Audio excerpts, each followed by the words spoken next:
He And, literally. It seems like the strategist role is. Okay, we just had an orgasm now. Yeah, I was about to. Well, I left for 2 seconds. I left for 2 seconds.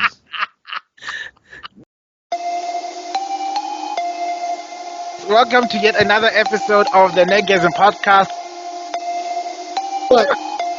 And I've made a comment on TikTok. We are sober, but I'm telling you, man. And So you can find me on Meister Geek Media. Hashtag Recast the ATLA campaign. Except Jack had to find someone from Africa. He's so plain. Okay, I'm tebellokhala. Welcome to Nerdgasm.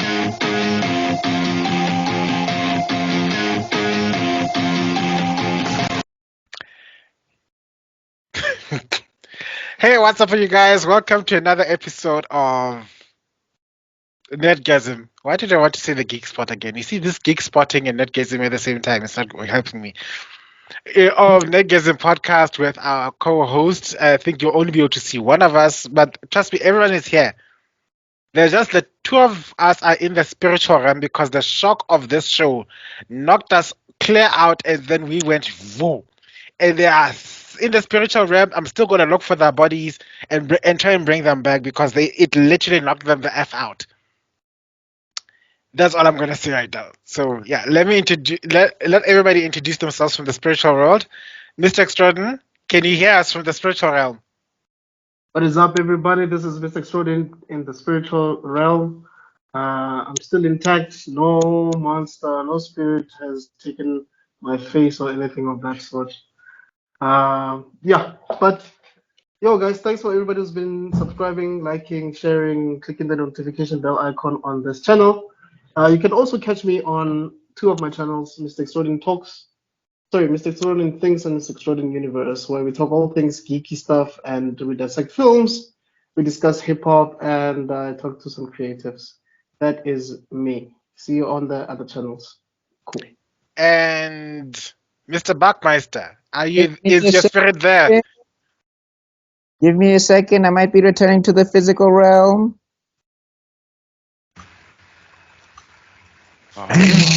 Did it? Oh! There's two of them. And there's a lovely echo at the This same cannot time. be. Nani? Just give me a second. Let me kill my other self. Oh, while I'm busy waiting, Mr. Extrodin, did you see how epically I managed to beep out all your words in the last podcast? I haven't done the shadow clone, guys. Oh, no. Oh, when I was talking about Arkham. Yeah. No, Beep. I didn't see that. You know, it sounds hella extra suspect now with the Yes. beeps. Yeah, that's what it sounds even worse. But you know what? People are like, what are they talking about? And the worst thing is we do swear in our channel. So the things you're censoring must be really bad. Anyway, welcome, Mr. BuckMeister. Please introduce I yourself. should probably change my background, but while I'm doing that, what is up, everybody? It's your boy BuckMeister, twice the nice that you are used to, Shaw Blemson. I'm coming out of the air temple. I was hanging out with Hey Bye, and then Cole started hating, so I had to come back, not wanting my face to get stolen. You can check me out on BuckMeister Cool, Meister Geek Reacts. I'm messing up my channels. BuckMeister Cool Reacts, Meister Geek Media. You can see Cole messed with my head. Those are my two YouTube channels. Recast the ATLA campaign across all my social medias. Black Panther vs. Kang issue 3 out now on Webtoons. Please go check it out and all of that good stuff. And yeah, let's talk about some Avatar. And Mr. Cortez. Wena uyangihlanyisa. Molweni dumelang. Nangu-Cortez ohlanyisa bonke ama-anime geek. Ama-bled onke ahlanya ngayo. Ngiyangibulela. Welcome. I wish I had the energy, but I just finished finishing watching Avatar, so excuse my lack of energy. Oh, okay. And before continue, can you please give a round of applause to all my co-hosts, because I cannot appreciate, especially BuckMeister, for the stamina he had of watching all 8 episodes in one go without developing without It was over a few days. without getting an aneurysm or a full-on stroke. I don't know how he did it. So let us give him a round of applause. Not sharing the same energy that he did when he watched The Legend of Korra. I think Korra prepared him for this. For disappointment. Yo! No, you know what the difference is? I knew what this was going in. I didn't know what Korra was going in. I had hopes for Korra. I didn't have hopes for this. Yeah. Anyway, that being said, we are going to have our final review.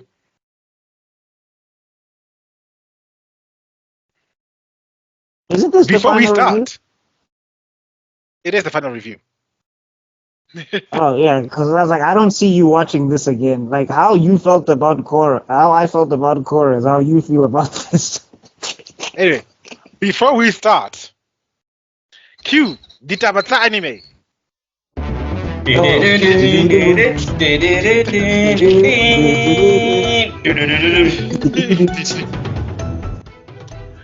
Good afternoon or any other time of the day. This is tebellokhala with your ditaba tsa anime. Today's article features around the importance or lack thereof with regards to anime and the gaming industry. Recently, Tokyo Revengers, the last mission game has been delayed again to general public Wait, from. Tokyo Revenge got a game? See, this is why it's called a Davos anime. Yes, they were supposed to have a game, but unfortunately, it was delayed. It was slated to be released in February this year, and then they delayed it to March. And guess what? They've delayed it again. Why It's the though? most boring, that's the most boring anime to pick to make a game out of. Mhm. Like, it's just going to be people fist fighting. Like, the only just guy gonna who's be doing anything special is delinquent. Mikey. No, It's but I'm just gonna saying, be like, delinquents imagine, fighting. it's not even like One Punch Man or Demon Slayer. They have nothing special. There's no special abilities there. Unless the time jump is the ability. I can Unless if jump to it's the beginning of the fight.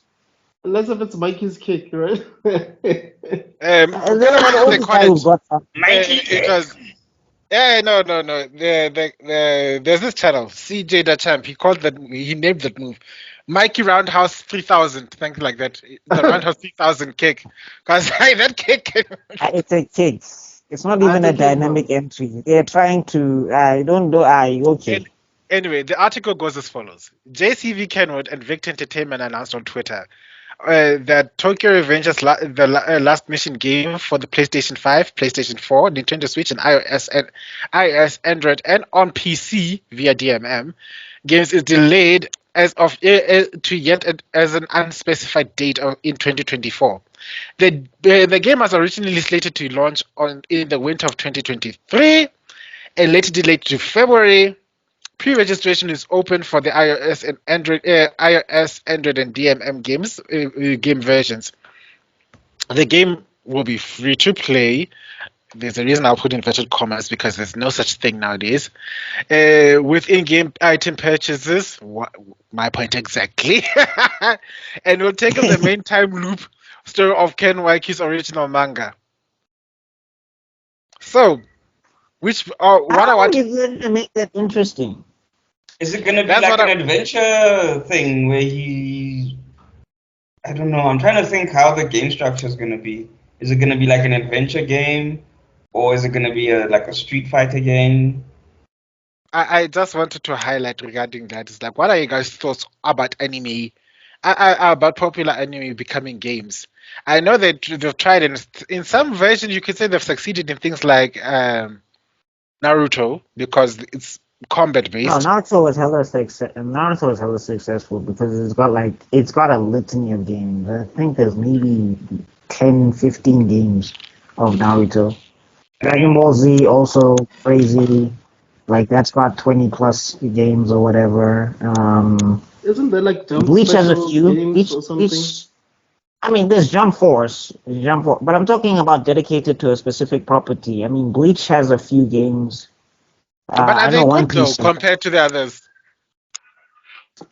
Well, Bleach, the game Hmm. that I know, they're more roaming. It's more like that anime roaming thing, and Yeah. it's the same for One Piece. I don't think there's a One Piece fighter or a One Piece like arena fighter or whatever. Mm. But But the only I think two I I showed know you that are the guys. breakouts is Dragon Ball Z and Naruto. I think I showed you guys a screenshot that Jujutsu Kaisen was supposed to be developed into a game and got cancelled or something like that, right? Oh, people But bought. I I think think people are getting tired of arena fighters also. no, I think people bought the games and then they returned them or something. Remember? I don't know No, if they you remember returned that. them. Yeah, Yeah. They yeah, returned but them. They I returned think them. in general, people are getting tired of arena fighters. I think like because every anime that's got a fighting thing going on now gets turned into an arena fighter, and people are just like Imagine if they made Fairy Tail into a fighting game. It would be just the same as it would be just the same as any other combat game, really. What's the novelty of having? my hero tried to do something. They came the closest, I think. Yeah, I think the major difference between the what's giving what would give games like Dragon Ball Z and Naruto a chance compared to the other ones is that there's the abilities and the abilities that are there, the combat, the com- the stories are primarily focused on the combat. When it comes to the action, we've got action, and then any action is imitatable in a game. Where you see in other things like Tokyo Revenge is what action are you imitating? What ultimate combos? What moves are they are going to employ? It doesn't add up, does it? Oh, No, but I'm saying like if JJK didn't make it, and if Demon Slayer barely made it, which I mean, hey, that game is also struggling because people feel like it's just Naruto 2.0. But if those animes can't make a video game, Tokyo Revengers has no business. I'm sorry, there's no power system to develop.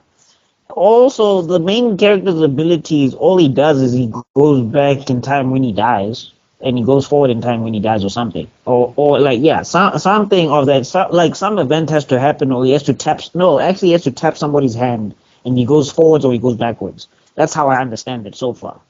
And I'm just like, it's regular dudes scrapping in the schoolyard. There's no way you're gonna be able to make that cool. Like, there's no way you're gonna be able, even if you make it, like you'd have to maybe Yakuza it, but then you'd be breaking the rules of the universe because Yakuza are superhumans.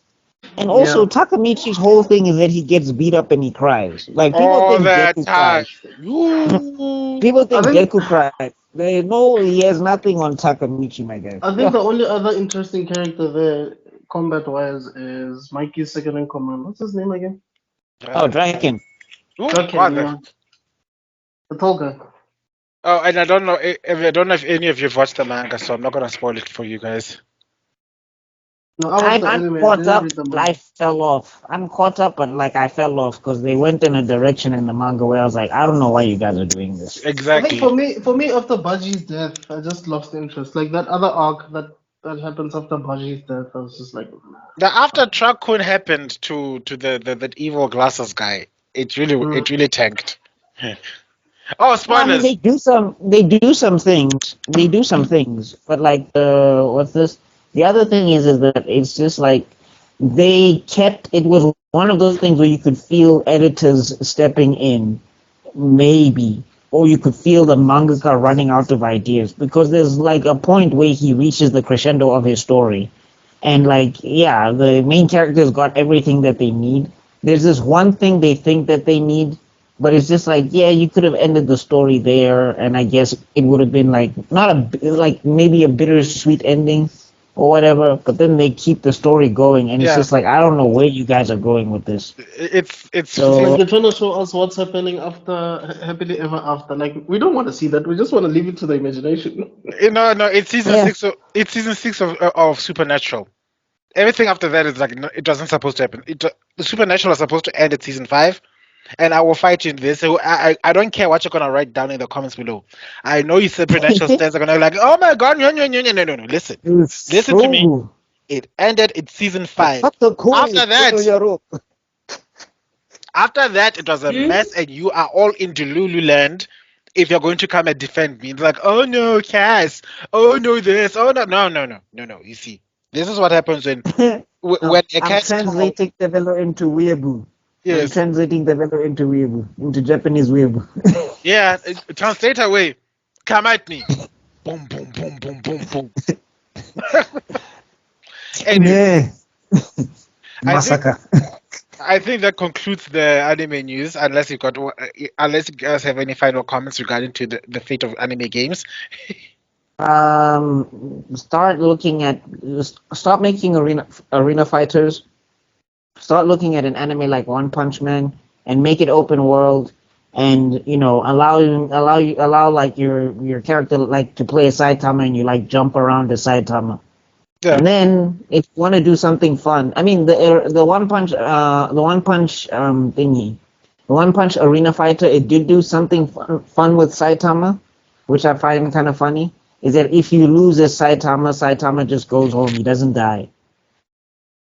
Yeah. So maybe if you have like a roaming thing, like a Spider-Man, open world thing with Saitama, and then like every time you lose, Saitama just decides to say, "I'm going home," and then he just walks away from whatever's happening, and that's when you know you died or whatever.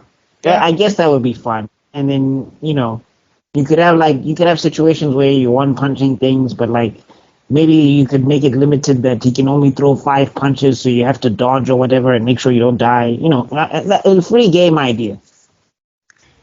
Pay me. Yeah, that's what I was saying. Contact BuckMeister for future gaming ideas. Trademark that. Mr. Zuko, anything else you want to add? No, I'm not really big. Not a big gamer, so.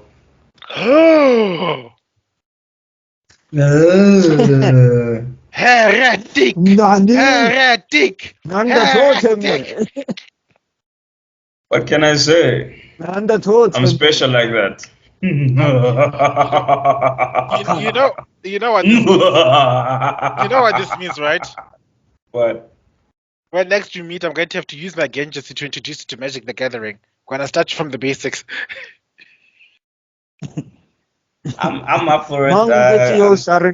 Yes, but by the time Gents, by the I time have to go fetch Ace. But yeah, we'll talk. cool. I'll come back. All right. afterwards. All right, later. BRB. BRB. Advert. Para sa mga BRB, mo mix it. You know? Anyway, No, they still use that. We're not that old, Buffett. what did I want to say? Oh, I was like saying, by the time you're through, you'll be a hardcore. At least you'll be proficient in Magic the Gathering, if nothing else. I have no issue with that. Yeah, this is gonna be tebello. You will know pain. No. And No. then Not this is Sharingan. gonna be me. This is gonna be me after I learned the game. It was all a part of my plan. No, no, I won't use the Sharingan. I'll use Code Geass. What? Tebello- Note 0. tebellokhala commands you.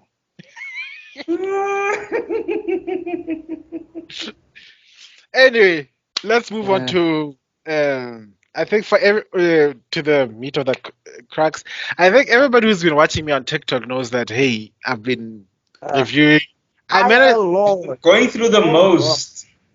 I've been going through the spiritual. Lord. Sure. Okay, can I just start with a brief overview? Yeah, let's go with the overview because someone else can do it. Thank you. Yeah. So briefly, there's a lot they took out. So there's a lot that a lot of the they took meat. out too much. So the think juiciness, they the did thing too that interconnects them, the thing that makes Team Avatar close, the thing that makes Zuko such a sympathetic villain, the thing that makes Io such a lovable Io. Oh, but we need the Iroh such a lovable uncle, and a few of the characters that was missing. So we missed a lot of that.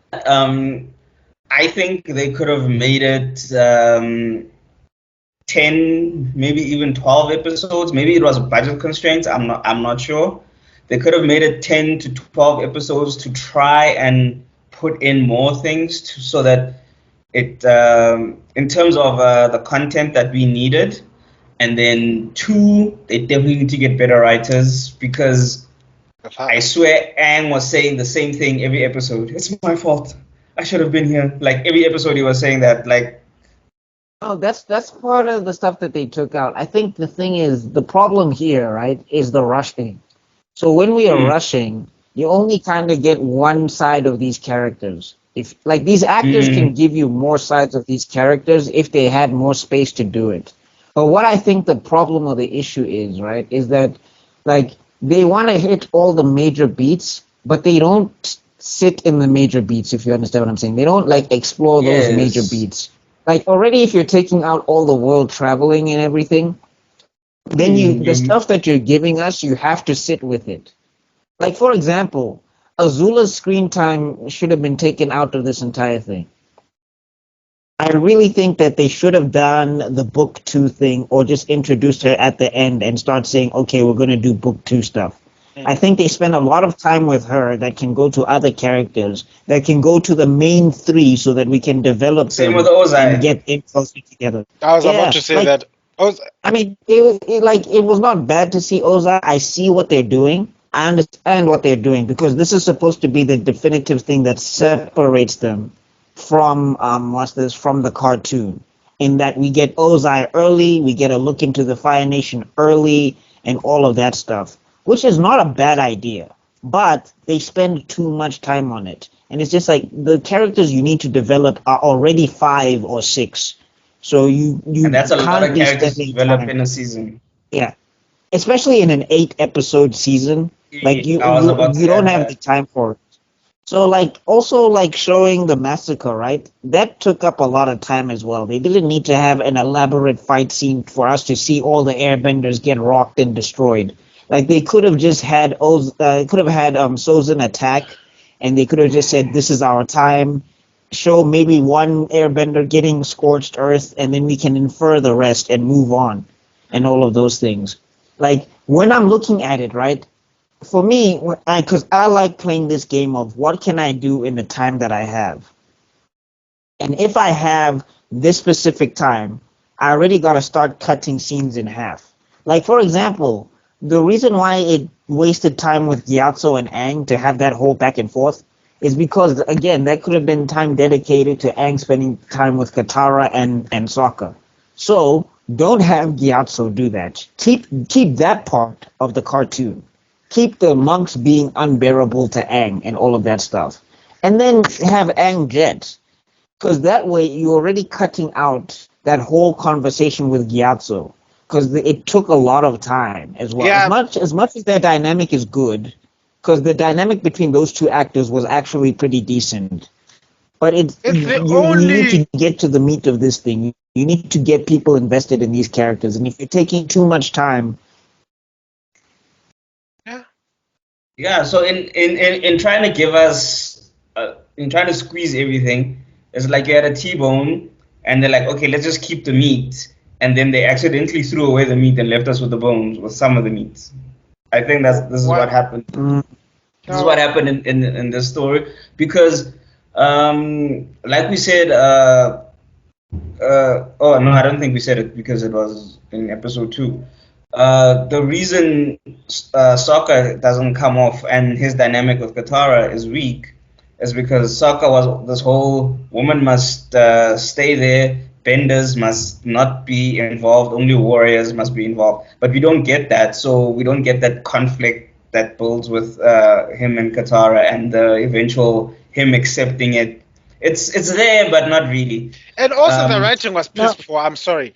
Him with the Kyoshi Warriors when Yeah, he yeah. that because remember these are catalysts in his development. So he's developing without any no, it's catalyst catalyst. really. It's catalyst for both characters. It's catalyst for Yeah. both characters. Like the thing is, people don't have to understand. Like the development is twofold. Like, okay, we're not gonna just like I can look at this thing for what it is, and I understand exactly what it is. Again, I'm not super impressed by it. There is stuff that I'm gonna be like, why did you do that? And we'll get to that when we get to that. But just looking at it as a whole, right? Mm. Going back to the original source material before I start divorcing the source material from this adaptation, which is hard to do because somebody on the internet said we have to. We can't separate it. It's got the same logo, the same characters. Like if they want to give it to us again, we have to make the comparison. So this is for all those people who are going to say you're just fanboys. Okay? Sorry. It's the same Mm. as Korra. You have I to. am. It's Avatar. I am. It's I'm sorry. Avatar. Like I didn't put I didn't put the logo on it. You Like know, if they make a Kyoshi one, we're gonna look at how it compares to Aang's story. If they make a if Roku one, we're gonna compare it to Aang's story. if you're going to build a building, put a KFC brand on it, and then you're telling me you're going to start making sausages. I'm going to compare. Why are you making sausages in a KFC store? It's the first thing Thank that's going to come. you. Why are you using that brand then?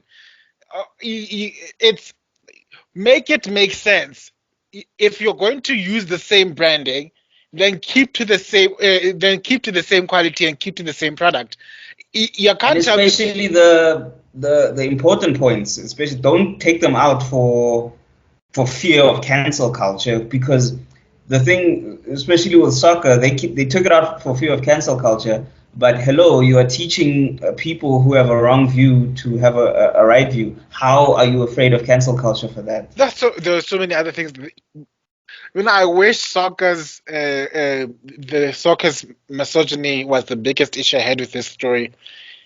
There's so many others. I think um, the more I think about it, because you all will see the TikTok.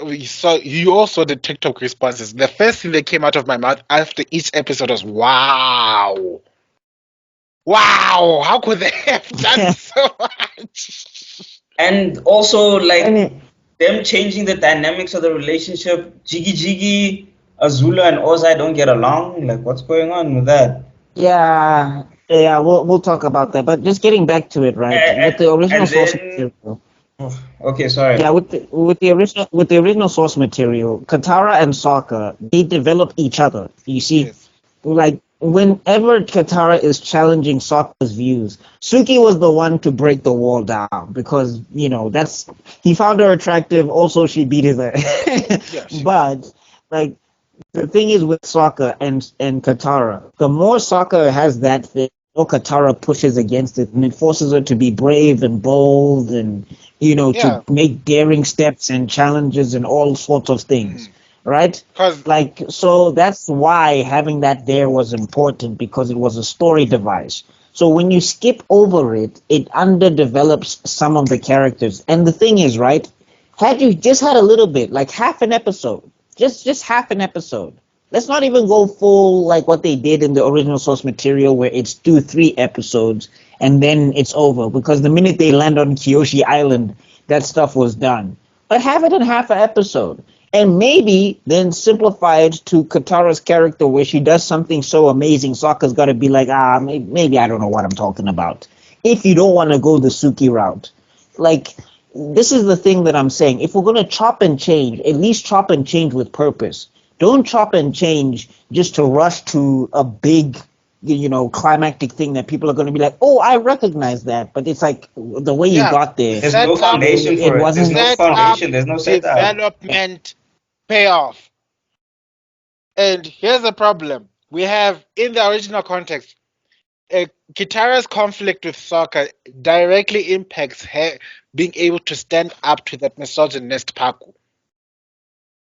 Because Hmm. like you just see that same dismissive "you're a girl" nonsense, and at that moment when you're like, I'm waiting for that apology, little girl, and you just hear Kitara's like, no, I'm not going to apologize to this sour old man.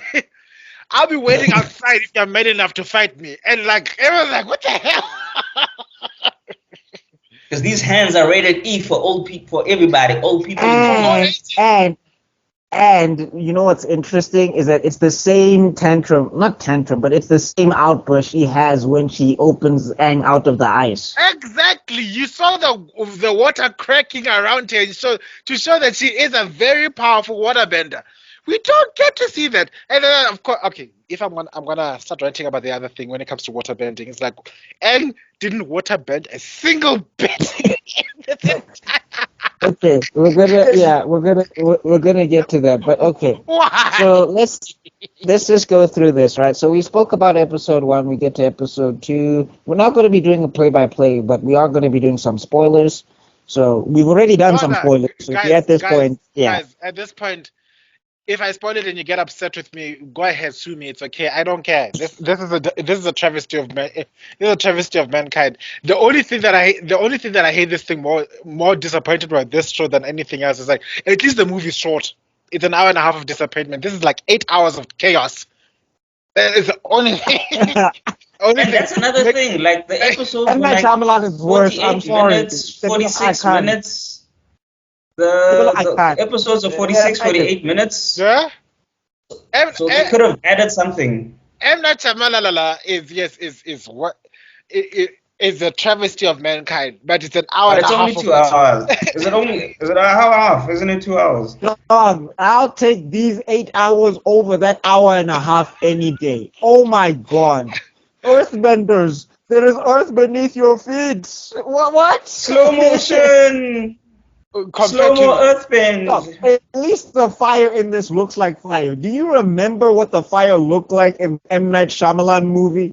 It looked like it was a hot fudge. Everything looked like a hot mess. Oh, okay. I'm not gonna front. The fire bending was fire. The fire bending was alright. It was alright. It was alright. I enjoyed it. But I enjoyed it. The problem was I noticed when they were practicing, it looked great, but in the fighting, I think that's also a fight cure thing because in the fighting, it looked like I throw a punch and I wait for you and you throw me a punch. It didn't look like I block and then I counter. It didn't look like block counter. It looked like you throw your turn. I throw my turn, you know. I think that's okay. Let's go, episode 2. It's called fight choreography.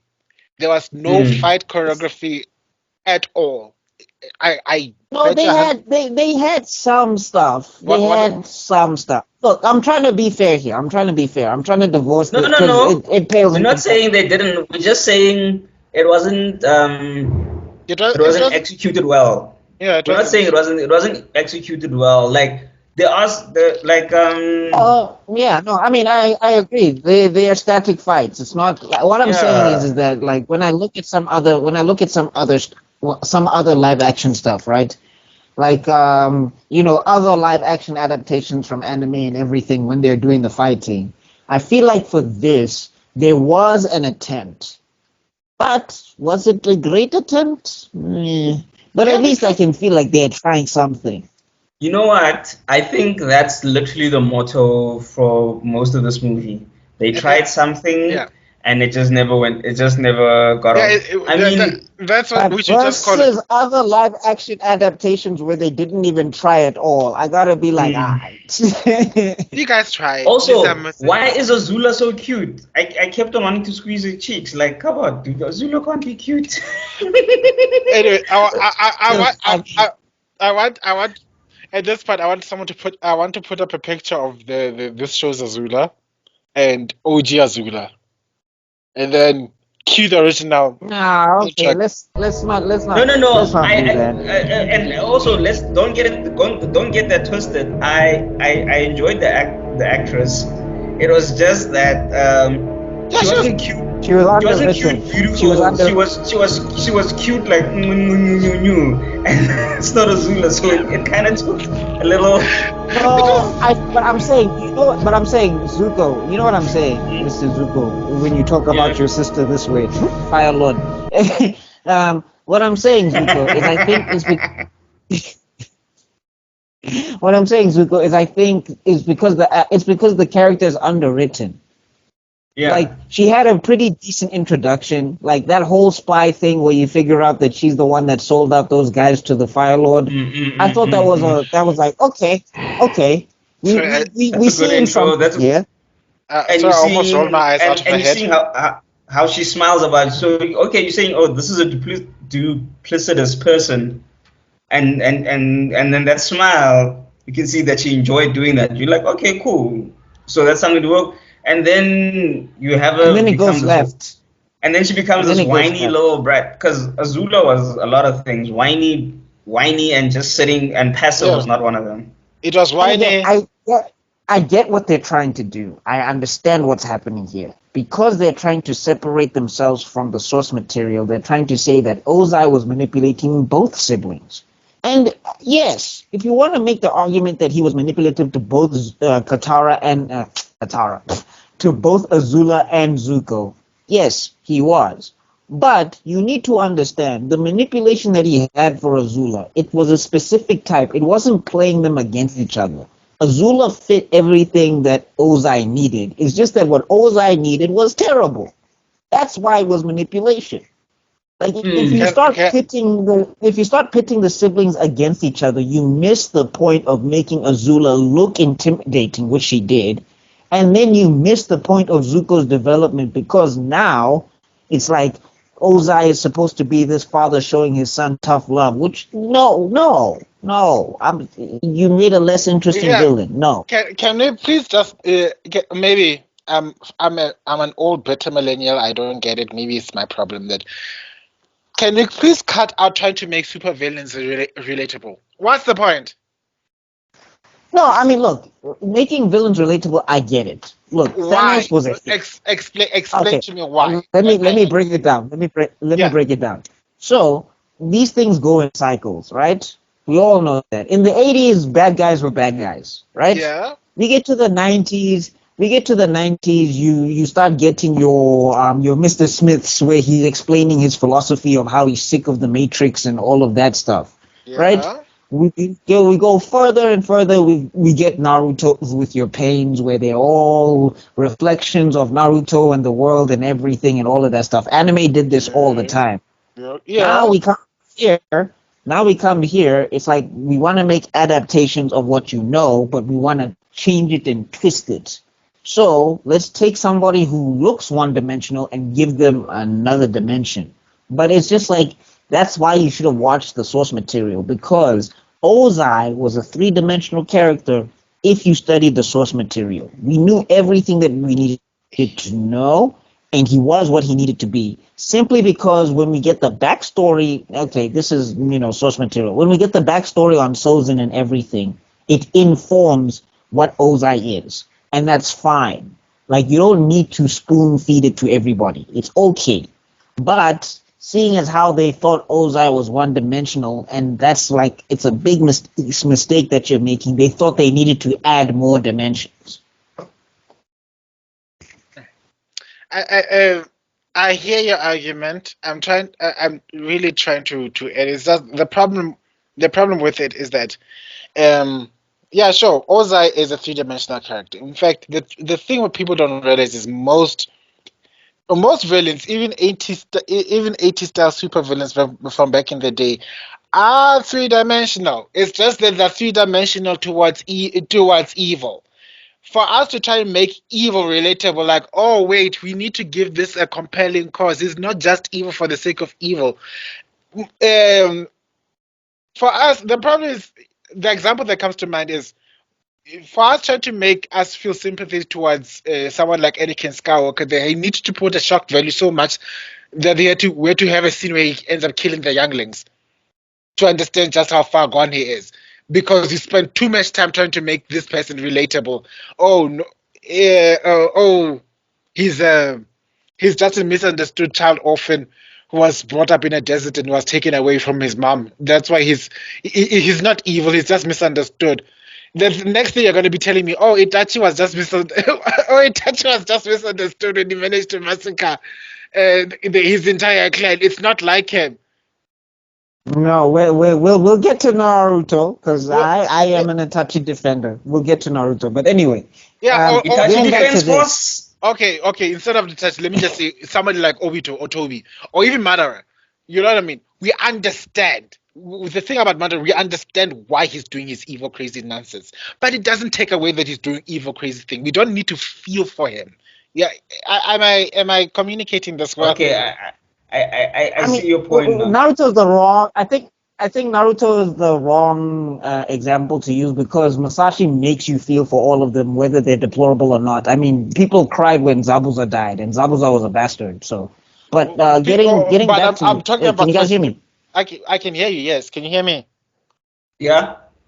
Okay. Yes, Yeah, I can hear you. I can hear you. I was So I'm just saying, specifically referring to specifically when Madara. we get to, yeah, I mean, even Madara, I do like Masashi did do a lot to make us feel for him. It's like characters like Kakuzu, where it's just like, no, he's about money and that's it. But like, bring back to Ozai.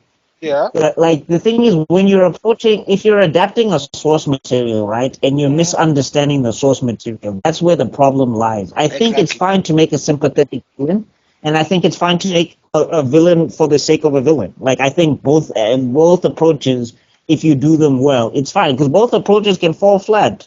Like you can even get what's a good example? Like you can like for example, a light Yagami, right? Not that he's a bad example, but if somebody tried to justify what Light did, it would fall flat on its face. No chance. There's no chance. There's no justification for Light doing what he did and becoming Kira. He did it because he was bored. If you're trying to tell me he has some sympathetic backstory, no. The same, But like, can we say the same about Eren? As he moves slightly I closer would, to the camera screen. I would, I know people gonna hate me, but yeah. Aaron, not as deep as you think he is, but anyway. Thank you. Um, Thank you. But anyway, before get a gold star. Aaron Yeager, the Jaeger is still here. Anyway, before we get on to it, like I think he's just having a hissy fit.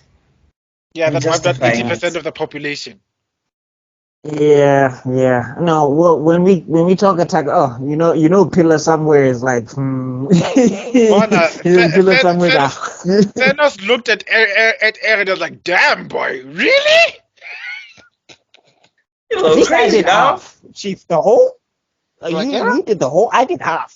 Relax. Anyway, but like yeah, getting back to the problem with the way they're handling Ozai in this, I just think it's one, like you said in your TikTok video, they're spoon feeding the audience. Yeah. We know like audiences are smart enough to put two and two together. Don't give them everything. That's And why if you spending tell so your much story well enough, you don't need to. Yeah, that's why spending so much time with Azula and Ozai, to me, mistake. Zhao should have just been the main antagonist of this series. I mean, of this particular 8 episodes. So that you spend time on And I don't Zhao. like how and they you think changed about Zhao. Zhao. I know some people did like this change, the change of his characterization. I didn't. Yeah. I think the actor did great. I think Uh, the actor embodied Zhao. I I just want think to the say writing. I just want to say it here right now for everyone to hear. I have no problems with the actors. They did the level best with a terrible script. That's all I'm seeing here. The this Aang, if they gave him a sense of humor and laughter, because he can laugh, he can be giddy, he can be childish, it would have been flawed. He would have Oscar-worthy performance. So That would have kept he out of it. like I really think the kid is great. I really Yeah, think the kid playing Aang, yeah. he's really good. It's just that the writing's not giving him room. Even Sokka, I really think that if they gave that stuff to the Sokka actor when he was acting like Sokka, I think he would have nailed it. Same with Katara, because you get that energy in the later episodes, but it's just like it's very late for this, and Yeah. you're not even developing it enough. Mm. Like that's why like You know, so I mean, like for example, when they have everything happen in Omashu, right? Because Don't get me basically, like a started with ton of Omashu. Ooh, Omashu. yeah.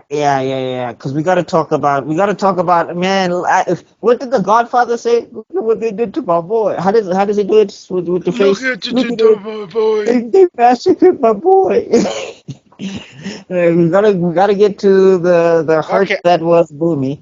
But like woo. just before we do that, I really think that the thing is right when they get to the big moments as well, they miss the point of those moments as well. If you get what I'm saying, I think that's another thing that happens with this show I is think that they they missed get the to whole the big. point of this thing. That's why they didn't. They did the. It's not even the big moments. They missed the small moments. They missed the medium moments. They missed the big moments. Meaning they missed the whole point of this whole thing.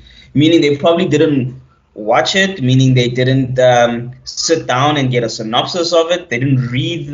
They didn't read anything about it. They just said, "What's the story about?" It's about this kid who's supposed to save the world, and he gets trapped, and then that's what they went off. It literally just feels like they did what they wanted to do, not based of okay, here's the story. How can we adapt it for television to and how can we take this is a big piece of meat? How can we take smaller bites of it so that we can finish the whole piece?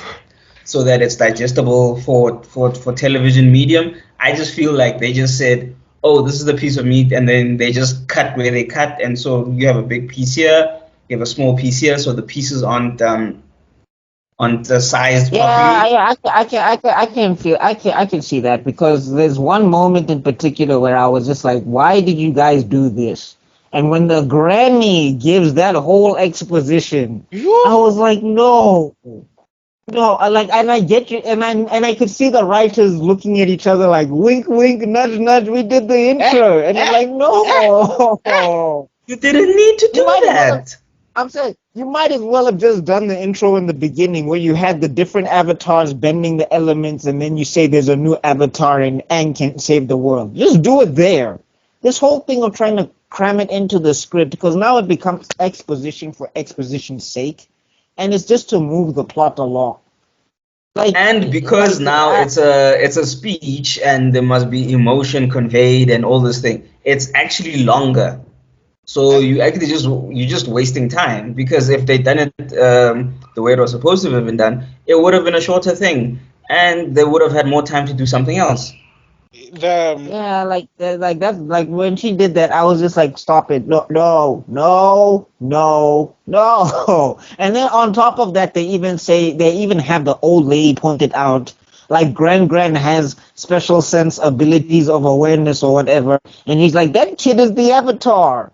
And it's like he didn't tell you nothing. You just know he's an airbender. Like, why are you we rushing? Slow why down. assuming? Ugh. Okay, Okay, so so are Let's we talk going about to? let's. some. Let's talk about some stuff that's actually pretty decent before we continue, because there's going to be some other stuff Because where people are you going know what, I to. don't think we're gonna be able to do an episode per episode because we're gonna be here till next week. Because wow, No, no, there's no. We're so not going much. episode by episode, but we're just going to touch bits and pieces here and there. I think the guy playing Zuko, he gets better, It and gets I think better. he does embody what makes Zuko Zuko. I just think again he doesn't have the space to really, you know, And I think one of the Hmm. changes that they made, and I think one of the changes that they made for Zuko, which I found interesting, it's like if you guys were writing this better, this would have had more impact. But the whole idea that the 41st is his crew, I thought that was a pretty cool idea because they Hmm. were originally supposed to get sacrificed, and because Zuko stood up for them, they became his crew. So I think that's a really like whoever wrote that, their pen was on fire there, and then it just fizzled out afterwards. They threw him off the tunnel. He was Maybe. the guy I saying think that. with Zuko, like I said, the only problem I had with Zuko from the first episode is still the same problem. It was less noticeable in the later episodes, but there was the shame he felt, the disappointment he felt in trying to. It was all anger. All I felt was anger. I It's never it felt that. it, I it never it's felt the pain I never felt the pain of what his father. I did feel it towards the end, especially when they show it. Then you actually also see that. But with before we even knew that it was in the original, before we even knew it was Ozai who did that to him, you felt he was in a lot of pain. And this one, you just felt he was angry because he wanted to be a Yeah, Fire Lord. exactly. The whole inference, like, I want to become the heir to the throne type of nonsense. Mhm. The Again, I think it's the writers. It's the Yeah, writers' fault. I think the yeah, actor understood the Yeah, assignment. I think that's the what I'm writers saying. missed. Like because and then that also plays a part in Iroh. Here we didn't have the carefree Iroh. We had him he was very wise Oh, he was uncle very stressed out. He was yeah. very and stressed out. stressed, but he wasn't the carefree Iroh who was wise. We had the stressed out Iroh, not the stress free wise Iroh. So some of the things then that because remember he also annoys Zuko because he's so chilled Yeah. and everything. Are So you so? that I mean, there are so many quotes that go on. Like, are you so busy fighting amongst yourself that you don't see that your ship has been stolen? Like, then they see the boat sailing away with, Uncle, we don't, and then they see the pirates have Uncle, stolen we his don't need ship. another. What is it, Uncle? We You don't don't. need another proverb. It is not a proverb. I mean, No, that's see I love that whole episode where Arrow's look, and I love in that whole episode Arrow was just looking for a tile for yeah, his pie show game. he pushed a piece, and then he Yeah. finally finds it. It was in my pocket the whole time. Yeah, he just takes it and throws it off the cliff. Uh, and um so No, that was but I like I think actually the I thing did is enjoy. they took one side of they took one side of Iroh and they gave that to the actor. They took all the times that Iroh loses it at Zuko and they're just like, this is your character, and it's like those moments only hit because there's a build up, there's the whole chill, there's the spiritual what of Iroh and all of that stuff. Mhm. So that when those moments come in, that's when you sit down and you're like, okay, Iroh is not joking. He's not saying wise words. He's not drinking tea. Now he's bending lightning. Something is going down.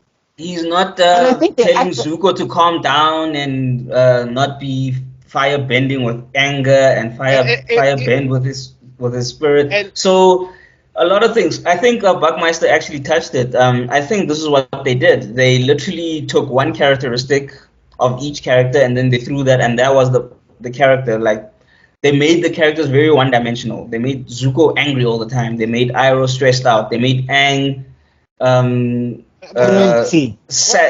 guilty. They made Sokka just wanting to be a warrior and not really anything. They made Katara Also, not I really. didn't like what they were doing with Sokka, where they kept saying that he must be more of like they kept saying with Sokka, he must be more of an inventor than a warrior. And I'm like, you're missing the point of this There's guy. so many Like, things about soccer.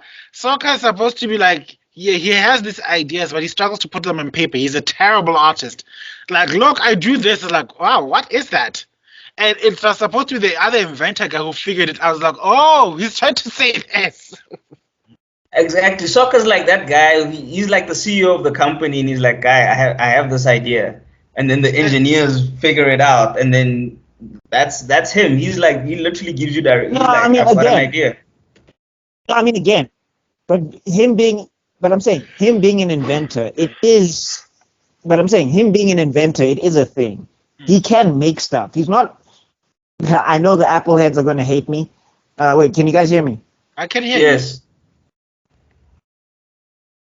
Okay, cool. So I'm just checking. Yeah. I know the Apple guys are not gonna like me, but Sokka is not Steve Jobs. He's not True. walking around Wozniak being like, "Yo, make this for me. Make this for me. I wanted to do this. Figure it out. Peace out." That's not Sokka. He can build stuff. He can make ships. Like you see him invent a lot of things throughout the series. And he But at the also same time, sorry, go ahead. He's also a master tactician. He thinks outside the box. He tries to solve problems. And it's something that's developed because he's a non-bender living amongst benders. And you see that he has to think outside the box to be able to not only compete, but to take on and beat these people. We don't see that there. We don't see we also see a big departure from the natural traditions of the original world. And people maybe have not noticed this, but I did immediately. It's like, where's Sokka's war paint when he's about to go into battle in episode 1, and where what happened? That mark that they gave you on the forehead that they alluded to in the spiritual episode, whatever.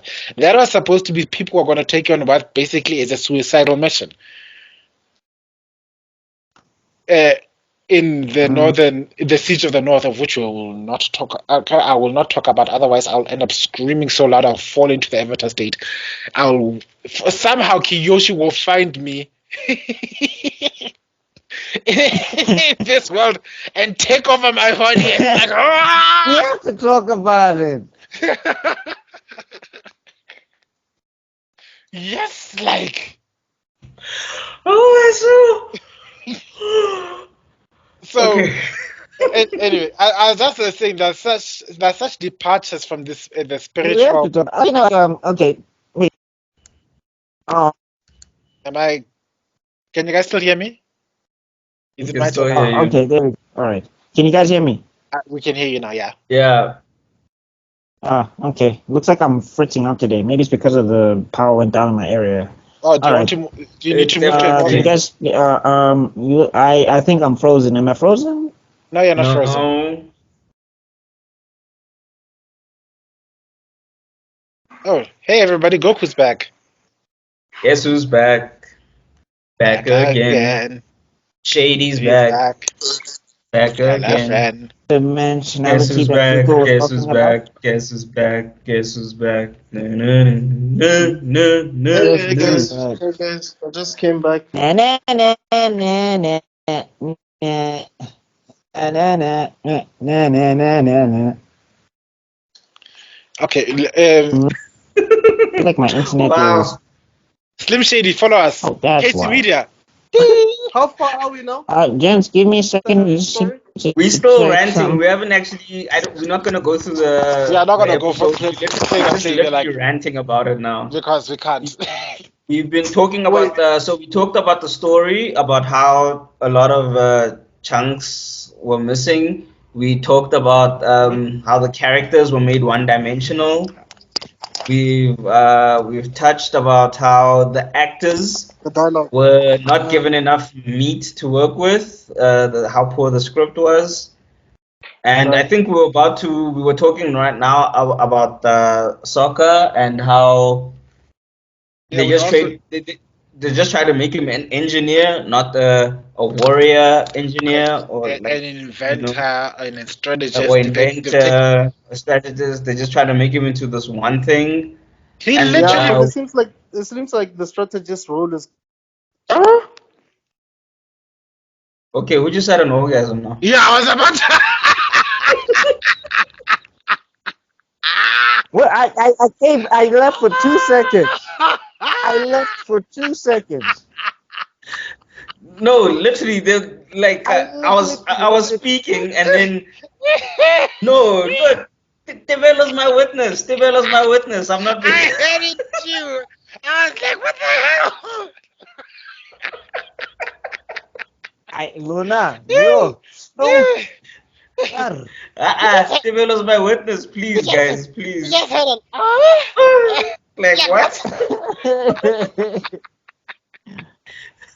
And Out of the lime green, bro. Just extruded away. Out of the lime green. No, literally. Imagine this, BuckMeister. I'm saying today, welcome to, and you just hear like what the hell? Hey, sorry guys, I just got a call from the state, so. Okay. Okay, yeah. What kind are you on your phone, eh? Yeah, I just got home now, so I'm trying to set up and all of that. Oh, Okay. okay. Yeah. Chief, they're hearing stories and they're thinking that you have company.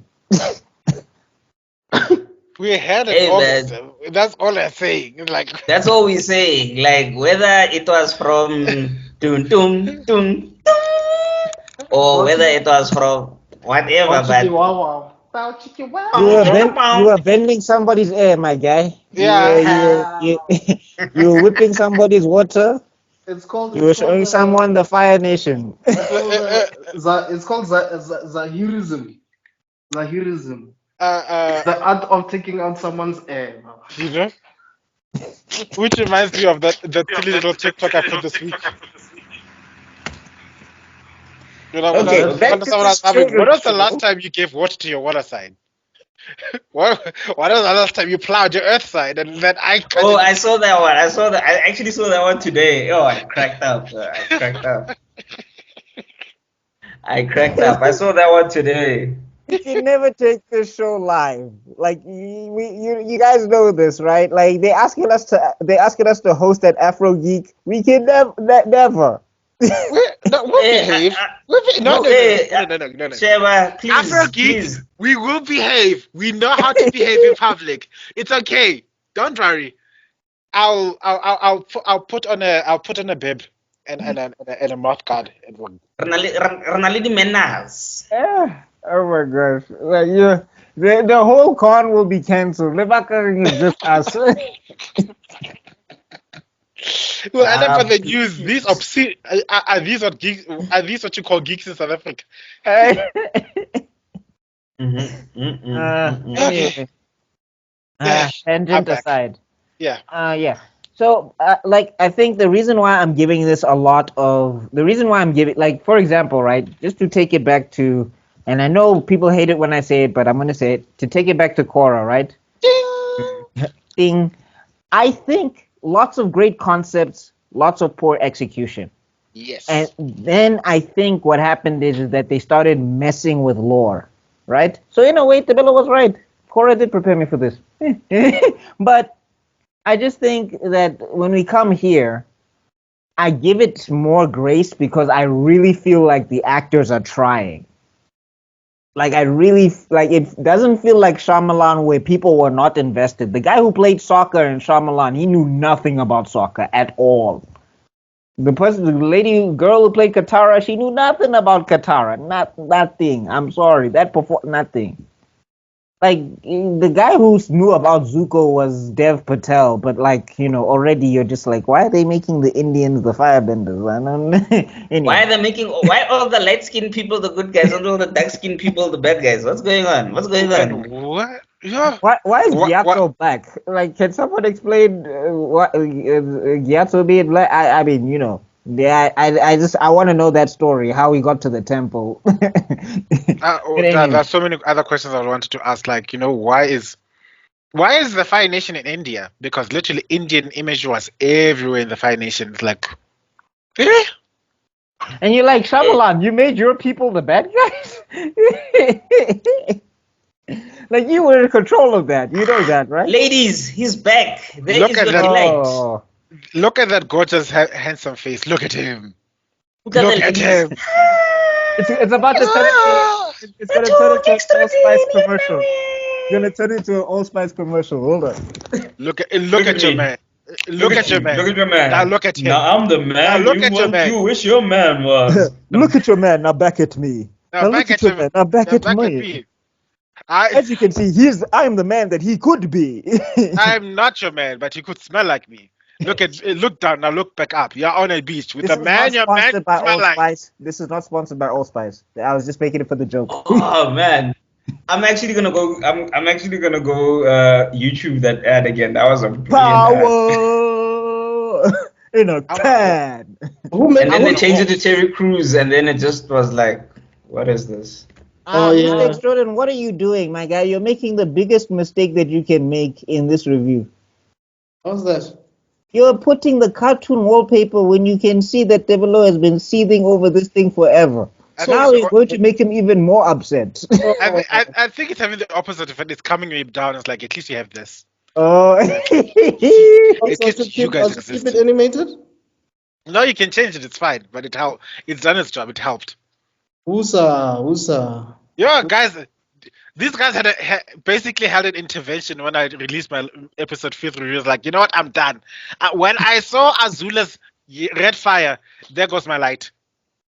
It's even my light And faded also, when I saw. yes, did you see when she was sparring, it was red, and then when she was about to kill the dude, it became blue. Like, what's going on? I guess what they're trying to say is that she's got a second gear, but it's just like Also, I don't know why you guys did that. but I also like why is Ozai trying to test her to see if she can prove herself? Like we already know she's a protege. Like why are you doing this? No, That, well, you see, again, I explained this earlier, but I think it's the way they're trying to separate the live action from the cartoon. Right. In terms of they're trying to give us more of a look into the Fire Nation than we ever had before. Yeah, and they're also trying to give meat to the bones to these characters that didn't really have much going on backstory wise or character But wise. they didn't need to. they They didn't need to do it did. now. They did, though. They did. No, Azula. I'm talking about, like, remember, they needed to give meat to Team Avatar so that we get to them, and then we get the meat of Azula and Ozai later on. We didn't need them now. No, We but didn't need them. the relationship between Azula and her father, like we really didn't know much about it, honestly. Yeah, but No, but I'm saying the thing is, right, the brilliance of We're the not saying source we didn't need it now. yeah, What but I'm we saying needed was the brilliance of the the source material. development of these guys. We Mm. didn't need I them. agree with They you could there. have had them. They could have had them just so that to break up the monotony of just seeing them.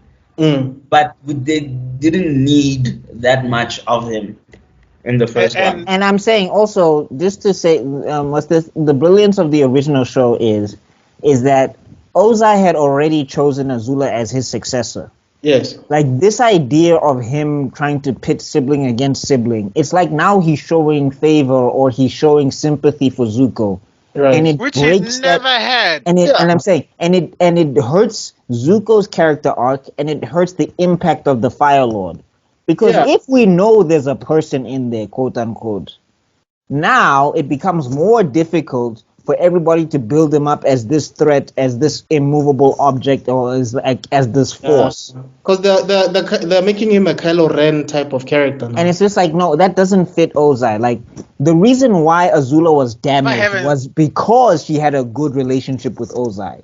Like, that's how toxic Ozai is that when you have a Exactly. good relationship with him, you become Become a the mess. worst version of yourself. Mm. Like, that's why, like, Zuko in season 1 or in book 1, he is the worst version of himself because he is chasing Ozai's approval. Yeah. Mm. And I mean Yeah. there's so many awesome scenes that they cut out. I mean, like there's this scene I wish I could get where uh, Zuko was looking over a map and it's like the Avatar. These are the places the Avatar has been sighted. Clearly, how am I gonna find him, Uncle? He's clearly a master of diversionary tactics. And then it cuts to Sokka going to looking at Aang, and after looking up at map, it's like, you have no idea where you're going, do you? And then Aang is like, well, it's near water. And Right. those are the things that are missing. Yeah, I mean, look, they said that they were going to take out the traveling stuff, and it's a live action. Also, the budget is going to blow out heavily if they're going location to location. I just think when they were actually having the dialogue and the characters and everything, they could have afforded, because that's the other thing that they do in this show, and I think it really irritated me, and I had to knock it down to a D+. I was like, you guys are getting saved by your actors. The only reason this is anything is because of these actors. Yeah. Had any of these actors flopped really hard in their roles, and some of them were close, but any of them flopped, this thing would not have worked. So if you get a season 2, you better pay these actors because they did the best they could with this material. But like, there's this whole thing of where Zuko is looking. He enters this Earth Kingdom bar, and he's looking for the Avatar. And then somebody goes, "Oh, I saw him by the koi fish. Oh, I saw him by this. Oh, I saw him by that." I was like, you had them have adventures off screen. You said you were taking it out. Don't touch it. Take it out. And there's some scenes where, okay, like, I think my major complaint, one of my biggest complaints, yes, it was the spoon feeding, and then the dialogue seems so contrived. I just wanted to fast forward through the parts where they talk. It's like I can't deal with this level of conversation. It's I could feel my brain cells dying the more these characters. Yeah, it just felt like the actor. Like I agree with Buckmeister that these actors are the saving grace of this show. But Yeah, moments it seems like they're just reciting lines. there No, because they're looking at what's on the paper. They're looking Because at the what's on because the paper. lines are also poorly that written. the lines are poorly written, and then to make it worse, the direction is also bad. Right. So if you've got a poorly written line, and your director is just say your line, and then you say your line, it's like that's fine. and Then then also yes, nothing's gonna come from it. But if your director says like, okay, I know the line is not that great, but like put some emotion in and put some this into it, put a little six gun there, put a little aromat mona, you know, like aromat on this certain word and six gun on this line. For those wondering, Six Gun and Aromat are very popular spice blends that are used especially in pubs and bars, where there's a chisanyama around the corner. You see, chisanyama is a braai, also known as a barbecue. Barbecue. It's yeah. a very common South African thing. So when there's a barbecue, when there's a braai, there's a pub, you'll find that next to a butchery there's like a big ass fire, and you can buy the meat and you literally buy it and braai it. And one of the more common spices, you'll find I'll bet you to my last $2, you'll find Six Gun and you find Aromat. So Nothing It's called Matsonya Khonja because it can do it all. guns. Okay, it's just the name of Yeah. this. it's just It's names of basically different spices put together so that it can spice however it can be spiced however it needs to be spiced. Yeah. So And they're that's South African. also just Fun fact. I didn't know that. what I thought Aromat was from here.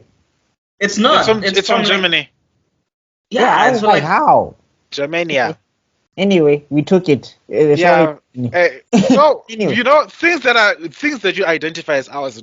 Some of them are not really ours. Black Label. Black Label is from Canada. Like what? Corn is from It's from the South America. This pap that we are killing each other over is not our own. Is Acha which ours one? though? Is Acha ours though? That's just from India. Fair enough. It's in the name, my guy. That one I knew. Wait, which one did you say? Pop? Which pop?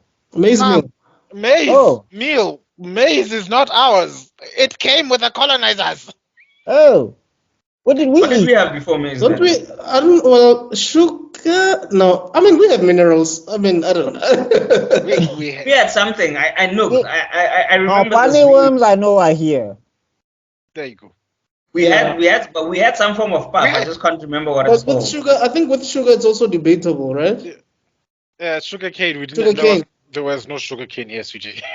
Yeah, that's what I'm saying. Is it's probably like I don't know, maybe from India or something. I don't know. If Guys, we need to figure out. Tangent aside, we need to figure out African history because there's so much stuff where I'm like, dog, there's too many blanks here. Something had to happen. Like they can't just have been sitting in jail and nothing is happening. There's no things. No, we Things had were cattle. happening. I'm sure we had cattle. And, We had cows for days. yeah. We had cows.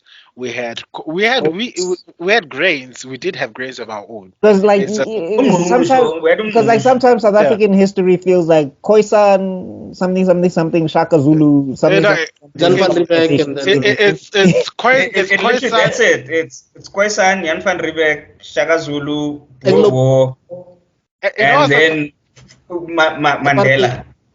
You know what's the Apartheid funny thing? Mandela. yeah. You know what's the funny thing is that I'm the only Cup. person. I'm the only person who knows what the name of the boat that Yafan River came in. You can ask any white kid right now, they'll be like, "What's the name of the ship he came in?" The Dromedaris. I had to learn that from school, and it was like a side press. It wasn't even part of the curriculum. It was like, okay, Yafan River came. I just thought, okay, there's the Dromedaris. There were two other ships, but that's how I know Dromedaris. Jan van Riebeeck. Nowadays, Actually, before Jan van Riebeeck, it was the Portuguese. yeah. So Vasco da Gama and those guys. So yeah. You need to text that to me later. I'm going to use that in something. Dromadaris. Sounds very villainous. There's a video. I think I'll look it up while I was in Cape Town. I was like, guys, I found the dromedaris. There Yeah. it is. It sounds like something Khaleesi would say. Dromedaris. Dromedaris. No, it sounds like a supervillain group, my guy. We are dromedaris. Sounds like a team in, it sounds like a team in Bleach. Yes. Cue the bleach. The bleach. I need to write this down. Oh, that sounds so villainous. Anyway, tangent. On a point of order. Okay, back to the matter at hand. Okay, I just wanted to. Say with regards to certain performances, like how wooden the dialogue was. There are some points where Kitara straight up annoyed me, like to the bone. Because all I just saw was, once again, Kal-El, no! Kal-El, no! Kal-El, remember who you are! Kal-El. Yes, I'm trying not to laugh, yes. Again, shame. The actress, she has life to her. No, she's Bana. The writing whooped her ass. Like, the writing just destroyed her performance. Let me be honest, she can replace Gal Gadot any day. I'm gonna say it right here before you guys. Let her grow up. She's going to be the new Wonder Woman. I genuinely think there's, like I said last week, there's definitely potential in her. Oh no, there is potential in her performance. No, but again, like that's what we're saying. Like I think the people who because even the set design, some people were complaining about the set designs, and I get what they were saying. Like I get how they were saying sometimes it felt like they were in a car instead of being on Appa. Yeah. And they couldn't give Appa a lot of personality or Momo a lot of personality because the CGI was blowing out. Yeah, like sometimes it just seemed like the VFX artists were not matching eye level of the actors, because it seemed like, Aang is like, hey, Momo, he's looking there, but Momo's already this side. You're like, what's yeah. Yeah. They didn't inject the personality into the things, and I know people are gonna be like, "Well, that's the animated," and then we get to the question of why did you do this then? But anyway, the thing that the realities. Then I'm gonna speak to you guys at Netflix headquarters and Disney headquarters and whoever headquarters you are. There are some realities that you need to face up if you're ever going to consider making a live adaptation of anything. One, it's going to be bloody expensive. Two, if you do it, if you are respectful to the original source material, you will more than make up for the investment that you put up into it. Right. But the fact is, for you to make it, you need to fork out a lot of money for it. The CGI has to be on point. The fighting sequences have to be on point. You need to spend years teaching these. All four of these kids are supposed to be black belts by the time camera starts rolling, or whatever level they are. They need to be Shodaime level. It's okay to take your time, and I do understand. Take your time. When you do get like young actors, the voice changes and everything. But guys, come on, we understand that happens. You don't have to force or fast track a story just because you're afraid that the main actor's voice is going to change or is going to age. Yeah, you know what I mean? That's the tough thing about child actors. But in the end of the day, that's why you find somebody who's already been practicing martial arts. I mean, if you go to China right now, the kids who've been practicing kung fu since they were since they learned how to walk, right. So that you can get the action. Homie came out with a yellow belt. What you talking about? Ding, ding. What's when we kick the belly, we don't know what they're doing. That's Bruce Lee. When we kick the belly, we don't know what they're doing. These kids already have like.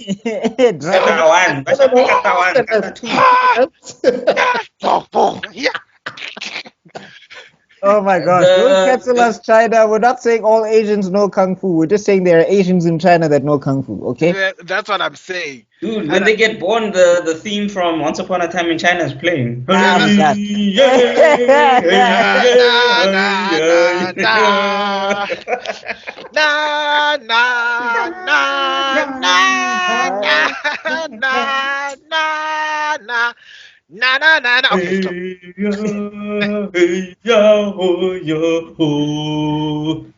Oh man, I love that song. blame Black Belt TV and ancient kung fu movies. That's what we had when we were growing up. Okay, everybody walked around like. Friday I watched Action Once Upon a Night. Time in China from 1 to 5. Who That's all hasn't? I'm saying. Anyway, getting back to it. Y'all remember the Red Lantern ladies? Son. Tangent. Getting back to this. On a point. Yeah. Focus. Again, on a point of order, comrades. Like the thing is with this, right? Yeah, the rushing is a thing, and also but like the thing is, right? When they're rushing, the pacing is. It suffers. Yeah, it suffers. Right. But I really think the issue is the dialogue. I really think the issue is they don't like the biggest thing that stands out to me is that whoever was writing these words didn't write them so that the characters can interact. They wrote them so that they can get from point A to point B, and I think that's the biggest thing hurting this show.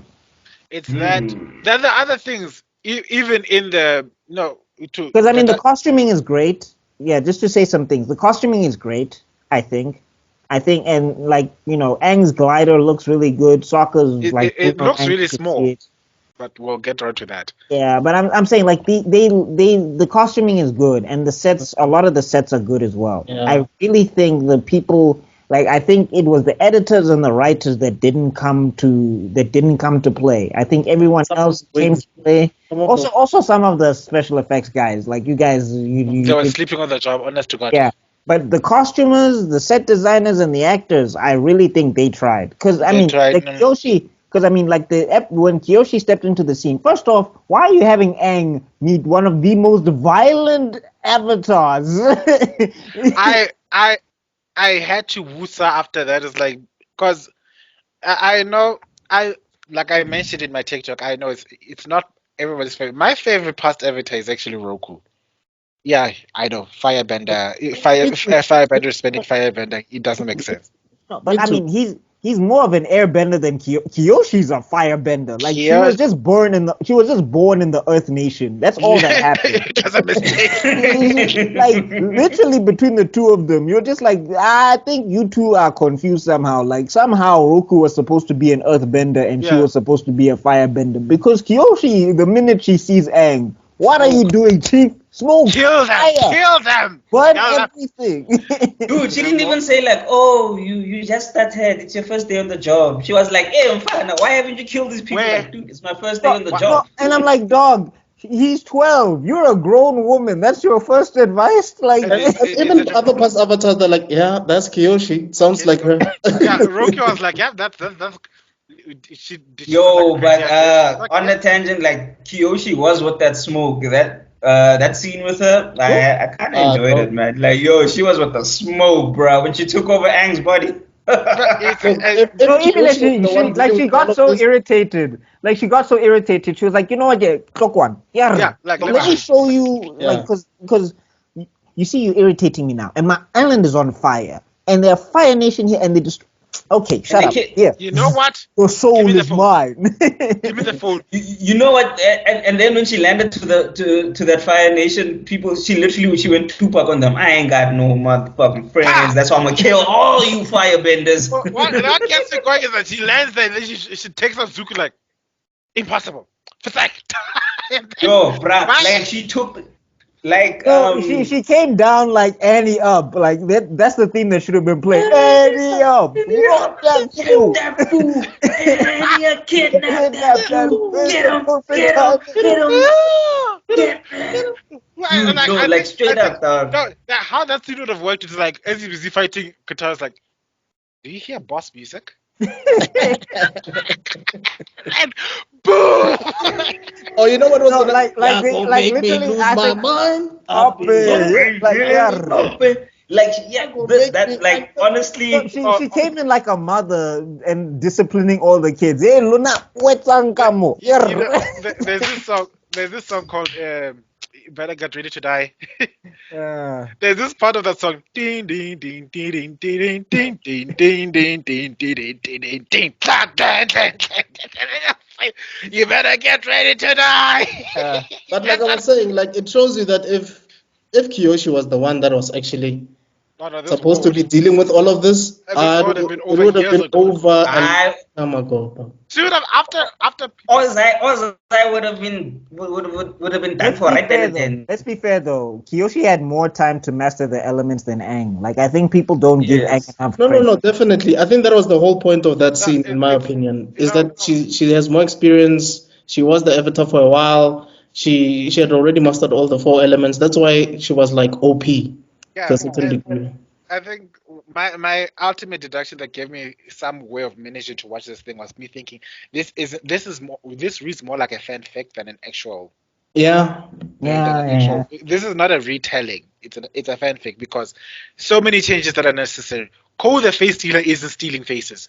Yeah, that I didn't understand. That was one thing where I was like, now you got like I was trying to give you a C plus, now you're making it a C minus, now it's a D. Like Because it's just like Was Kuruk in the spirit world all along? Or is yes, yes, he was. No, like first off, that whole spirit trip for me it doesn't make sense because like Aang pulling people into the spiritual realm with him. That's not how that worked, and it doesn't make sense because what's this? Sokka and Katara weren't meditating, yeah. so how were they connecting? That didn't. Yeah. Because they wanted because someone. of the bond he has with them or something? No, they wanted an avenue for dialogue and then to create a compelling reason for him to fly all the way to the Fire Nation Fire Temple. Not a bad idea. Problem being, have them all just walk through a portal then. Have them all, hey bye. Perfect. Hey bye. yeah. Perfect. I was about to say that, like, follow the original script. Hey, by took Sokka. So just have him take all 3 of them this time. Yeah, Instead of just taking there's Sokka, also- he takes all 3 of them. There's also like a structure that I've noticed that they do. They do this whole Game of Thrones / Digimon thing where they separate the main characters so that they can tackle all these story plots from the Again, hey bye attacks them, separates them, much more simpler than whatever Yeah. they. Heibai takes, Yeah. or even worse, Heibai would take Katara and Sokka, right? Mhm. And then Aang needs to meditate and go into the spiritual realm, and that's how he learns how to do it. And then we have a storyline where his mission is to go save his friends in the spiritual realm, and then this entire subplot starts happening while we are seeing what's going on with Katara. Like it's just that they just said no, Katara and Sokka need more lines. And then also, like the other thing is, right? They do that. They have them get captured. Then after they land and they have Heibai and like Ko teaming up for some reason or something. Yeah. And then Aang finds out that they got taken by Ko. He wants to rush back.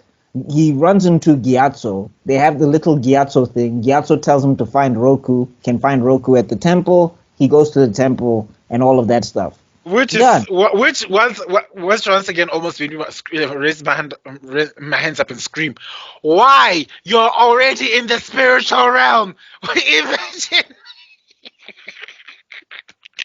Yeah, I think they tried. I didn't get that. Like, why do you need to go to his temple when you are already in the original story? There was, yeah, he could just meet him. In the original story, he could in the original story, the first meeting, and that's why it frustrated me a whole lot, is that Aaron couldn't access the spiritual realm up until he meditated on that Heibai thing, and Roku sent his dragon to go collect him and bring him back to this. Like, you need to come here on this day so that you can communicate with your past life, so that he can kick. After that, he could meet. That's how he managed to meet. Roku all the time because he couldn't meet Roku before. But Before that, it was but it seems like the dragon doesn't even exist in this situation. I doubt yeah, it I mean, does. but I'm saying like that's what like they basically wanted to replace the dragon with Gyatso. Again, not a bad idea, but again, too much time was given to. Too many. And also, when you think about it, how long Aang literally was close to the fight. He had to go to his temple and come back. You want to tell me in all that time Ko couldn't have killed Sokka and Katara or whatever he wanted to do with them? Or couldn't steal their faces or whatever he wanted to do? Is that he's not stealing faces. He's now a spider. Yeah. So it's just like you missed the point. You can't call him the face stealer and not have him steal a face. And the Ojaba Tofela, he wraps them up and keeps them for He's later. just basically holding a grudge because someone took something from him. Where in the original context, He didn't Yeah. know what a grudge was. He was just being a face stealer. At the same time, no, he also kind of had beef with the Avatar. It's like, oh, my old friend, the Avatar. It's good to see you again. Like, you know me. Oh, yeah, you tried to kill me, be it 800 or 900 years ago. Something to do about stealing the face of this person you loved. But why hold an old grudge? Why hold old grudges or something your past life did? I mean, now, look at you now. You've come to me with a new face. I felt, when he said that line, even I shivered and I was like, ugh. No, I don't think Cole was holding a grudge. I think Cole was just like being matter of fact. But I think Yeah. just because that's the nature of his spirit, it sounds Exactly. lascivious. And Like then it it's like, sounds Jafarish. It sounds like he's gonna be a menace. But Cole is like, if you beat me fair and square, I'll let you go. That's what it is. But I think also, though, I just wanted to say quickly, even though what I'm going to say is not connected specifically to this spiritual stuff, even the Boomy episode where Aang is spending way too much time with Boomy while these two are in a cave meeting. It's like, okay, you guys are chopping up episodes by separating yeah, characters. You know what I mean? yeah. 'Cause, Yeah, we gotta get to somebody reminded me quite well is that the secret tunnel actually happens in season 2, yeah. and I was like, what the f? Wait, what? No, because they needed to get to what? Oh, yeah, There's some book 2 stuff in here because There's a once you lot Tong, of book 2. Yeah, the band is in season 2, isn't it? yeah, the band's in season 2. Once you Yeah. Tong is in season 2. Season 2. Azula is in season 2. The blind, not the blind. What's these things? The Badger Moles are Moles. season 2. Badger Moles is in Badger season Mole. 2, right? Season 2. That licky tongue thing, that's season 1 at least. And that's the other thing that annoyed me. You see these animals, you see these things. Appa threw hands against that badger thing. That assassin's badger mole. Hey, no, Appa was about Was to that an bounce. anteater? Yeah, it was I like don't know what it was. It's Yeah, a, but it's a mixture of things. how does that thing enter Roku's temple that easily? In the Fire Nation. Everybody got paralyzed. Ta-da! In the entire Fire Nation is paralyzed? You know what makes it worse is that they But remember, found. it's a temple, so it's not as heavily guarded. We'll I give don't And it also, that. it's the Avatar temple, so they don't care. Hold your horses. You haven't But answered still, undetected. the major question that you need to ask is that the Fire Nation, that temple is in an island. How did she travel from Yes. the Earth Kingdom over the water? Because that thing doesn't fly. That thing doesn't swim. And it's huge. What boat It is did she huge. get? And I was like, how did you get it that quickly?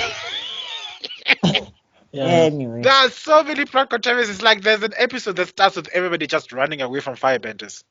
Why? Yeah, I mean, that I'm not mad Okay. at. I think we've said a lot of bad stuff about this. Besides the actors, is there anything Well, good? I'm Is there trying. anything you've enjoyed? I'm trying. No, but BuckMeister already mentioned like the costume design. That's what I'm saying. Besides the acting, the actors, not the acting, because there was some thingy the way they couldn't save it. Is there anything you enjoyed about the show? Don't all speak at once. Well, the music is not bad. The music was terrible. No, Tebello. no. It was all right. It was all right. No. Some like, even though I hate what they did with Boomy, I really don't like what they did with Boomy, and I get what they did with Boomy. Somebody's gonna be like, oh, we inject. Okay, but anyway, I'm going back to the bad stuff. I think the fight between Aang and Boomy, there was some enjoyable moments in that. Bad, yeah. It was not bad. Also, like the earth bending at least doesn't look. It's not Shyamalan. Like it's actual earth bending. So there's that. It's just that it just felt like it lacked a bit of energy though when the No, because of the shots that they picked. It's the shots that they picked, and it's some of the choreography and the editing. And the because the editing. Yeah, because if what you they would do is cuts, if you do quick cuts, it feels quicker. Because if Boomy picks up the boulder and then they quick cut it to it going closer to hand, it feels faster. But if you take it as a long shot and it goes, even though it's going at a decent pace, it feels long. It lacks the intensity of and it feels, and then it gives then you feel like Aang should just literally walk. He doesn't even need to do any airbending to get out of the way. He can Right. walk away, Also, even I though it's think coming at also I fast. think they missed with not coloring the air. Like I know that may have been a lot trickier because like I think with the air bending, like I feel like it should have had just a teeny bit of color to it. Even just a wisp of blue. No, or but something like they that. did try that. I mean, you did see Aang's air scooter the one time he ever used it. His favorite thing that he Yeah. invented. Yeah, but I'm And he saying like used I all the think just time. in the airbending as a whole, they And should have done that. suddenly airbenders can like fly of their own will. I was like, what the hell? But Well, he wasn't flying; he was like gliding. So. episode 1, these people were flying from these airbenders were like, wee. They're detached. Even when he saw Momo, didn't he fly a bit? No, it looked like he Yeah. was jumping to me. I didn't think he was. And when he was I think it was a mixture. I think it was a fly jump because He can he jump good. flies and then and when he he was kind of looking runs out of momentum and then when he was he looking for flies. Appa, he was like literally mid air, wee. I'd Yeah. understand if they created a mini tornado underneath him like they do in the original series, like that makes sense. But you know what? Anyway, You know, That's probably just Zuko- that's probably a CGI cut as well. So they probably Have- just try to work have- around that. and I think Aang and Gyatso were good on screen together. I really think that pairing, personally, I think they had chemistry. I Definitely. think what they missed with Iroh, they put into Gyatso, and I'm like, yeah, and Which is a shame because I'm so, like the a guy lot of spent us. more time with Iroh. Iroh was like no, Iroh was like the soul. He was the flavor of the show, man. Yes. And him and Sokko, they were the flavor of the Gyatso show. was great. Gyatso was great, but his purpose is to be Aang's backstory. It's not to start taking time from other characters. And I think that's It's like the because- Uncle Ben of the show. yeah. And I just also, want to like, add- I didn't like the fact that the other monks were young and sexy, and Gyatso was the only one who was like supposedly old. I was like, nah. Because if I'm Gyatso, I'm like, I've been at this more than all of y'all. I definitely understand what's supposed to happen here way more than any of you. I just So want that to also then takes away the authority of them being so young. Like as old people, we need the Avatar to do this. Like y'all are like little kids. Why are you No, telling my like, old that's what dog, to do? one of them looked like he was from the GQ magazine, like he was supposed to be on Monk Sexy. Or Yes.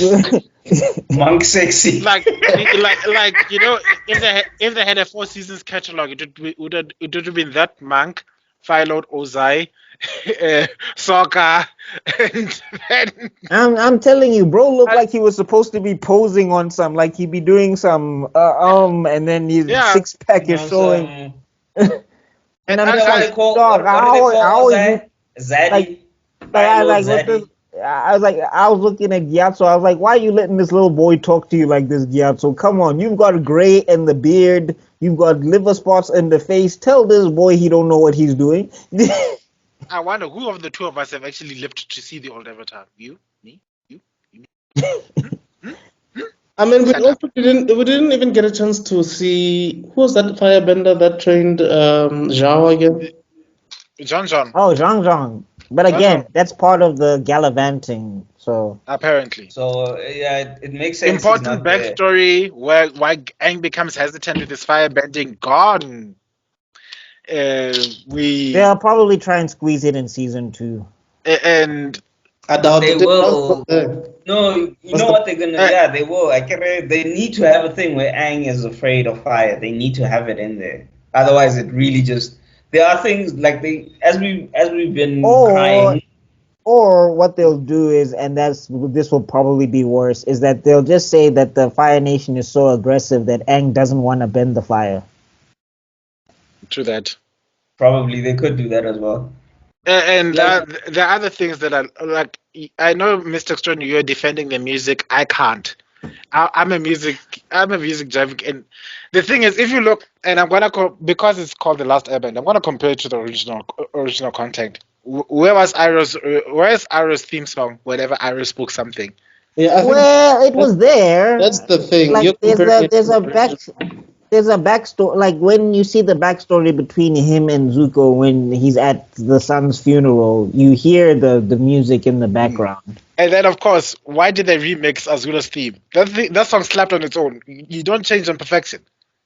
That was probably royalties. They probably don't want to pay the person. Yeah, who did it. Nickelodeon was like, Ding ding ding ding ding ding ding ding ding ding ding ding. I was waiting for that. I was like, But I'm saying it's weird because they did let them use the original Avatar song.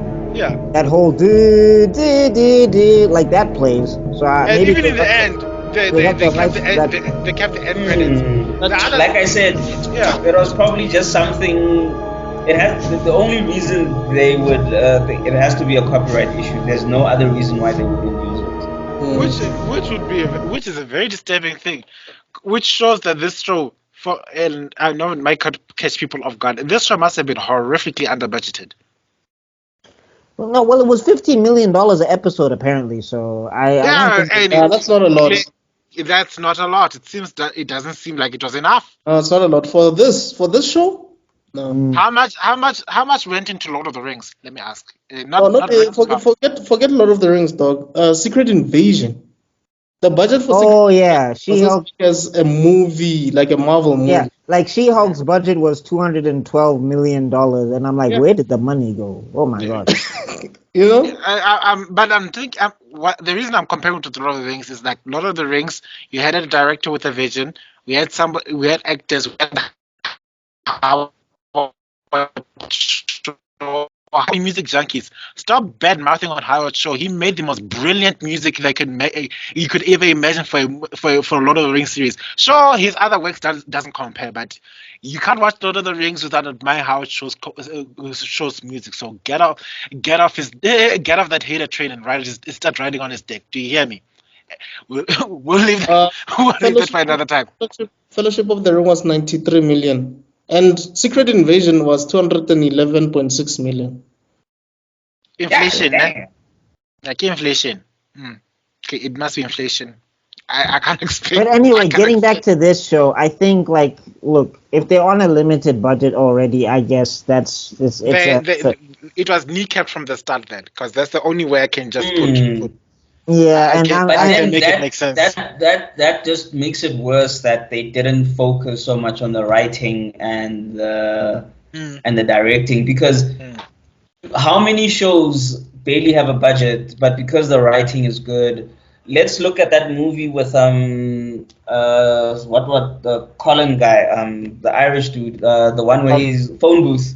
Colin Farrell. That was literally just script and acting. I had such a crush on that man. I'm so embarrassed. Whenever I look back, it's like, what did you see in this thing? Yeah, no, he wasn't back in the day. No, that movie Phone Booth. It was. I know. 3 locations, I think 4 locations max. But the meat of it was 1 location, and you were kept intrigued. Why? Because the script was decent. And 13 million. It was 13 million budget. And probably from that 13 million, 5 million or 6 million was for the actors that they brought in. Yeah. Even I just want to say, it's live action. The Avatar, the live action, the budget was 120 million. Yeah, it was for the whole thing. For the whole thing. That's under budget. That means it was what? No, that's... Yeah, because the stuff that they're adapting, there's too much going on. There's too much going on. There's even some of the earthbending looked 4 million per episode. 40 million per episode. Can I ask you a question, Mr. Yes. How much went into the making of the movie Detective Pikachu? How much what? Money went into making the movie Detective Pikachu. Let me just check quickly. I don't know. Actually, what was that something Ring, that Rings movie, that series? Let's see how much they put in that one. Rings of Power. Rings of Power is $1 billion. I know that one. I don't believe this. Detective Pikachu was 150 million. Okay, this closes the argument. Like, Detective Pikachu was so immersed. There were Pokemon everywhere. There were Pokemon battles. There were different characters. And for you to have a budget of that amount and not give me the fight between Appa and that lion thing and that worm thing is not is no longer excusable. I was like, shame. Okay, CGI didn't allow. I don't know if this is legit or not, but you won't believe this, Zuko. Yeah. Mm. 1 billion for Rings of I Power. told you guys. I told you guys last week. Mm. I told you it was a billion. Yeah. Jeff Bezos coughed up $1 billion for Rings of Power. And that's No, they included the rights as well into that budget. Oh yeah, yeah, yeah. They included it was 465 million. good luck Still, with though, that. that's a lot of money. That's a lot of money, 600, and they 600, 500 something for a show. Well, I guess they it's really 5.8 per episode. they really thought they were gonna get the ROI because it's a big IP, but clearly not. Well, anyway, Yeah. back to Avatar. Yeah, I think that's why they needed to go consult Hong Kong cinema. I Yeah. think for this, Mm. I I really wonder. think they needed to because I mean, there's people who are doing things, but it's just like I think you really needed to, if you're gonna nerf the bending, up the hand to hand then. Yeah.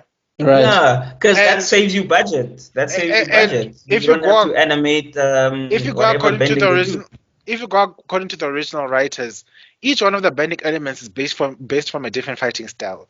Yes. Example, Yes. airbending is formulated from the Bagua fighting style. Isn't it Uh, Shaolin Kung Fu? No, Shaolin is firebending.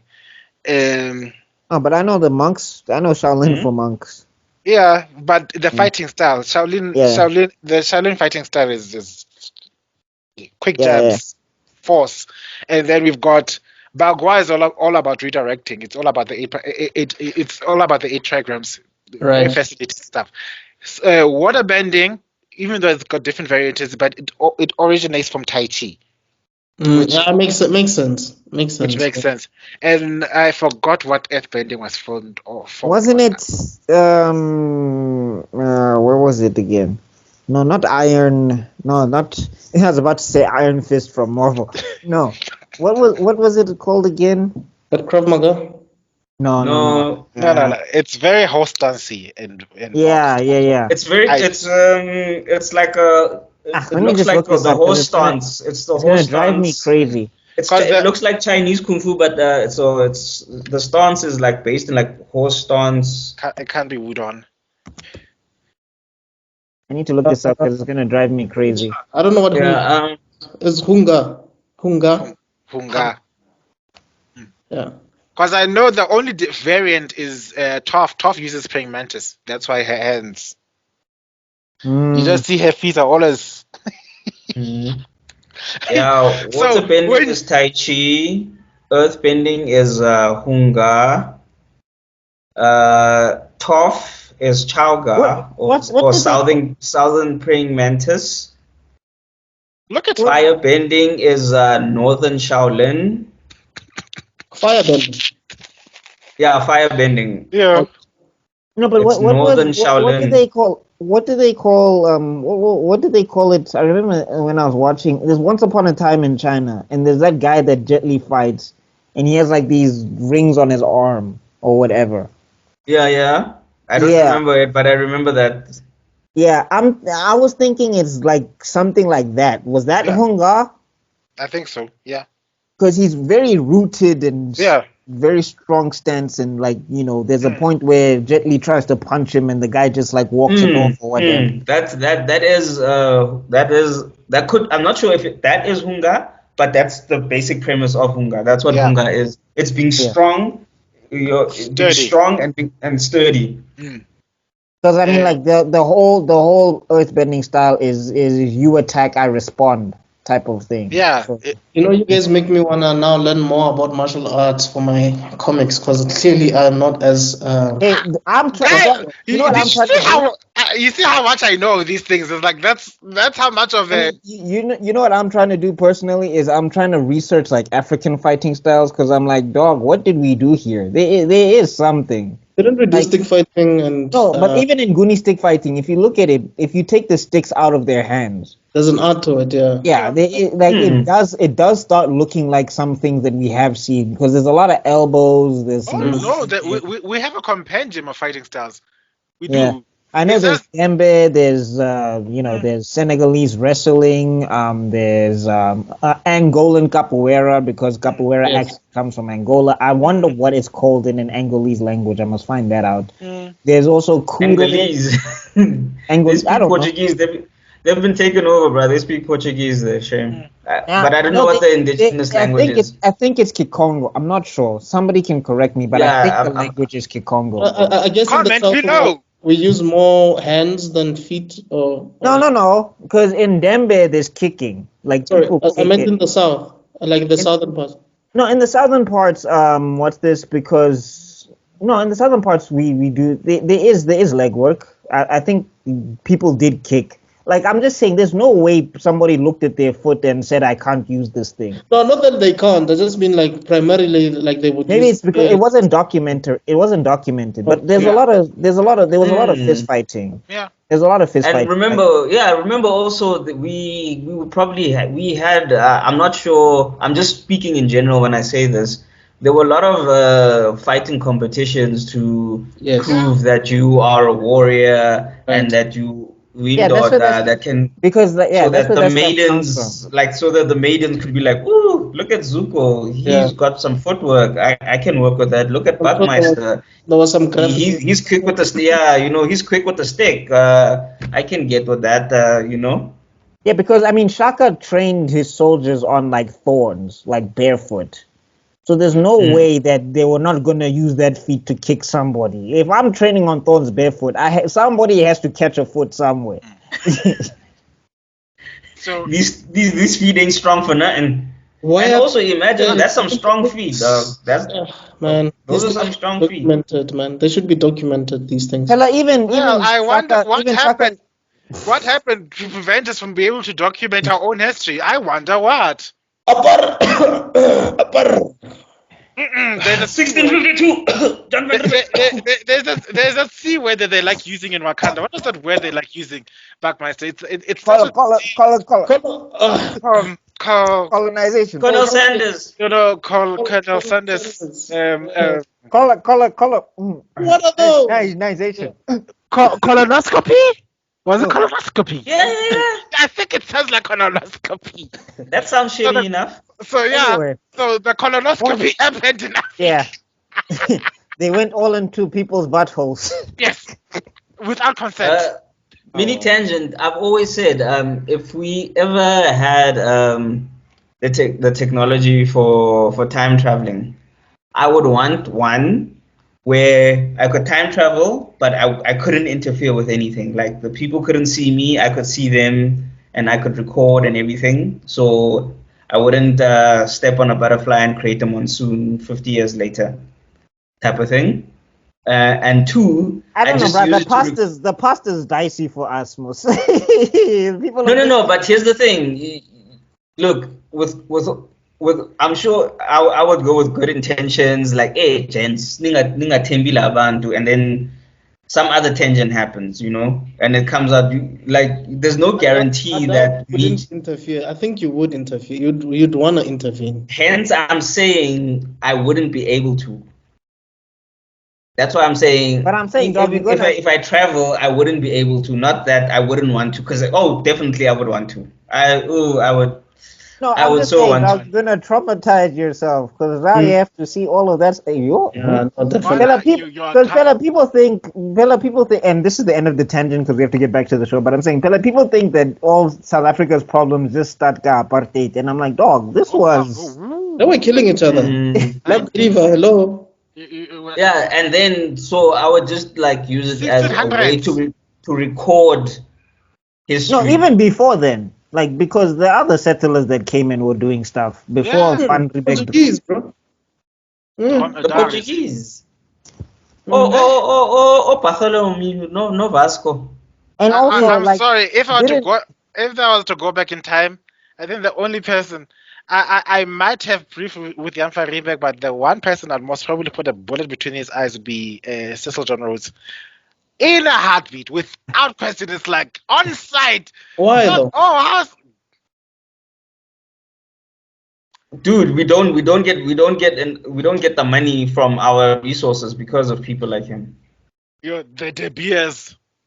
The De Beers No, no, is I Cecil get. John Rhodes. Okay. Maybe this is a conversation for another time. Let's drop it because In a heartbeat, like bah. Okay, Anyway. back to the Fire Nation colonizers, the actual ones that we're talking about here. I would start with Also, royalty. I would start with royalty if I'm shooting anyone, because they're the ones who sent out these memos. and then of course don't get me going about King Leopold from I don't care. I'm maybe South African, but what Okay, he guys, did, what he did to Oh, him.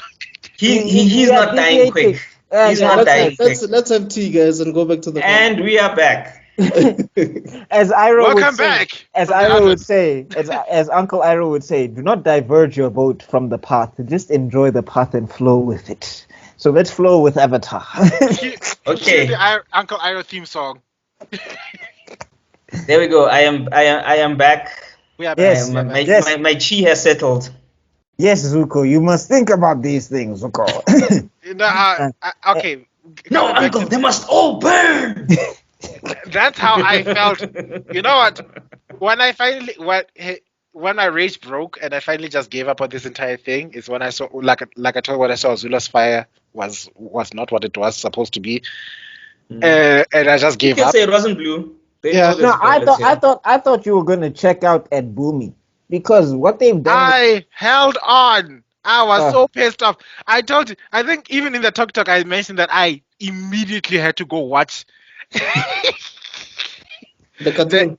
the cartoon version. But I'm like, this can't be my Boomy. Because the fact that we get the reveal in the first encounter in the first 5 seconds, it's like Boomy. Yes. No, it's you me. know what? That's Oh. whatever. That's whatever. I think the issue is that they missed the point of Boomy. And I think what they did is they took that guy They from the missed the pier. point of the Avatar. Yeah. I'm The saying, husband. They- but anyway, like I'm saying, they took that guy from the pier, and they took Boomy and they fused them together because they were trying to do two things at one time. Guy from the what? The guy from the pier, like remember, there's that episode where Katara and Aang end up in the cave, and Aang gives Katara his backstory of how he got trapped in the ice and everything. Yeah. It's the Oh, same that- episode where we learn about Zuko's past as well. Yeah, there's that guy who is what's this at the pier who takes soccer fishing because they need money because they're out of money or whatever. Right. And he's basically saying, "You ditched us for 100 years, Yeah, left where us have you to been? this war. Where have you been, etc., etc." And like the whole point is that he was supposed to be a bitter old man that didn't listen to anybody. He didn't take anybody's perspective. What? We get to Boomy. Like the whole point of Boomy was is that one, Boomy was Aang's friend. Like Boomy, he didn't buy into this thing that Aang ditched everybody for the sake of ditching them. Like the minute he saw that guy, he was like, I have to put him through the paces, but that's my guy. Like I know this. Like so that's why the whole Mad King thing was so cleverly written in the original source material. Now For them, a feast. yeah. Now here, what they're trying to do is they're trying to say that Boomy is bitter because of the war, and Aang's influence brings him back to the Boomy that we all know and love. Because it seemed like Boomy wanted to show Aang the harsh realities of war and for him to stop being naive, right? And Aang was not getting it. And again, Which was what Well, everybody was trying to do to poor Aang. Like everybody was trying to dude, you're being naive. Like, dude, he's 12. He's been away. He doesn't know what's good. Like, give him. and I'm saying, and I think that was the genius of the original source material is that Boomy understood that 100%. So he tested Aang in unconventional ways to teach Aang that lesson, but he wasn't bitter about it. Yeah. Now here they could have had the same the pacing of it is off, but whatever. Have the same thing go on. Don't jump straight to the fight. Like maybe just add 10 more minutes where you have Aang in a montage doing some things. Right. then A have series of just a tests. quick Yeah. just a quick series of tests. It's like first you have to get this thing, and then you show Aang dive into the water. Then you have to find Flopsy. Then you show Aang rubbing Flopsy. Right. Then after that, then you say, okay, now you have to pick somebody to fight. And Aang obviously goes, oh, so if we fight, I can go. Like, yeah, get everybody captured Yeah. and whatever. Like that whole jet scenario, have it fail and have everybody get captured. Even Jet, have them thrown in Omashu jail. And Right. then have Boomy be like, if you do these things, I'll set all your friends free, and then cut all of that time. Look, Jet's not gonna make it. I know Jet's got a fan base. I know people love Jet, but cut Jet's time in half. Cut Jet's time with Katara Right. and all of that stuff. They'll figure. And that's the something. thing. There's so many other things they could have cut, and they cut things that actually develop the characters, the Yeah. main characters, with the characters they need they need us to connect with.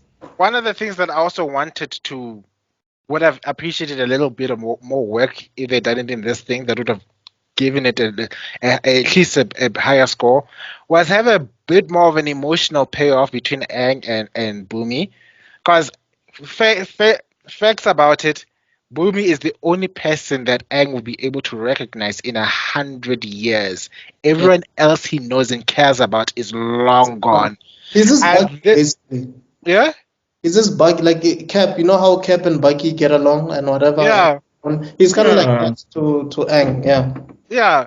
So now imagine Hey, meeting someone that the you winter thought would have bender. with somebody you haven't met in over a lifetime in this strange new world, and he's the one person you recognize.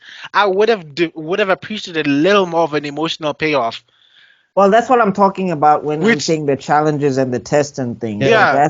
That's why I'm like they should have cut that Jet stuff and developed this because I'm sorry, Boomy just has a bigger effect on the story than Jet did. Jet Yeah, was it does. pretty cool. Jet was pretty cool, That but just felt like I mean, no, I'm just saying in the original source material, Boomy is more memorable to me than Jet. Like Jet's cool. I'm not fronting. Jet's actually a pretty dope character, but the person But who has even- more of an effect on their story is Boomy. even in the original context, we got and the moment he remembered Boomy's name, he ran up and hugged him.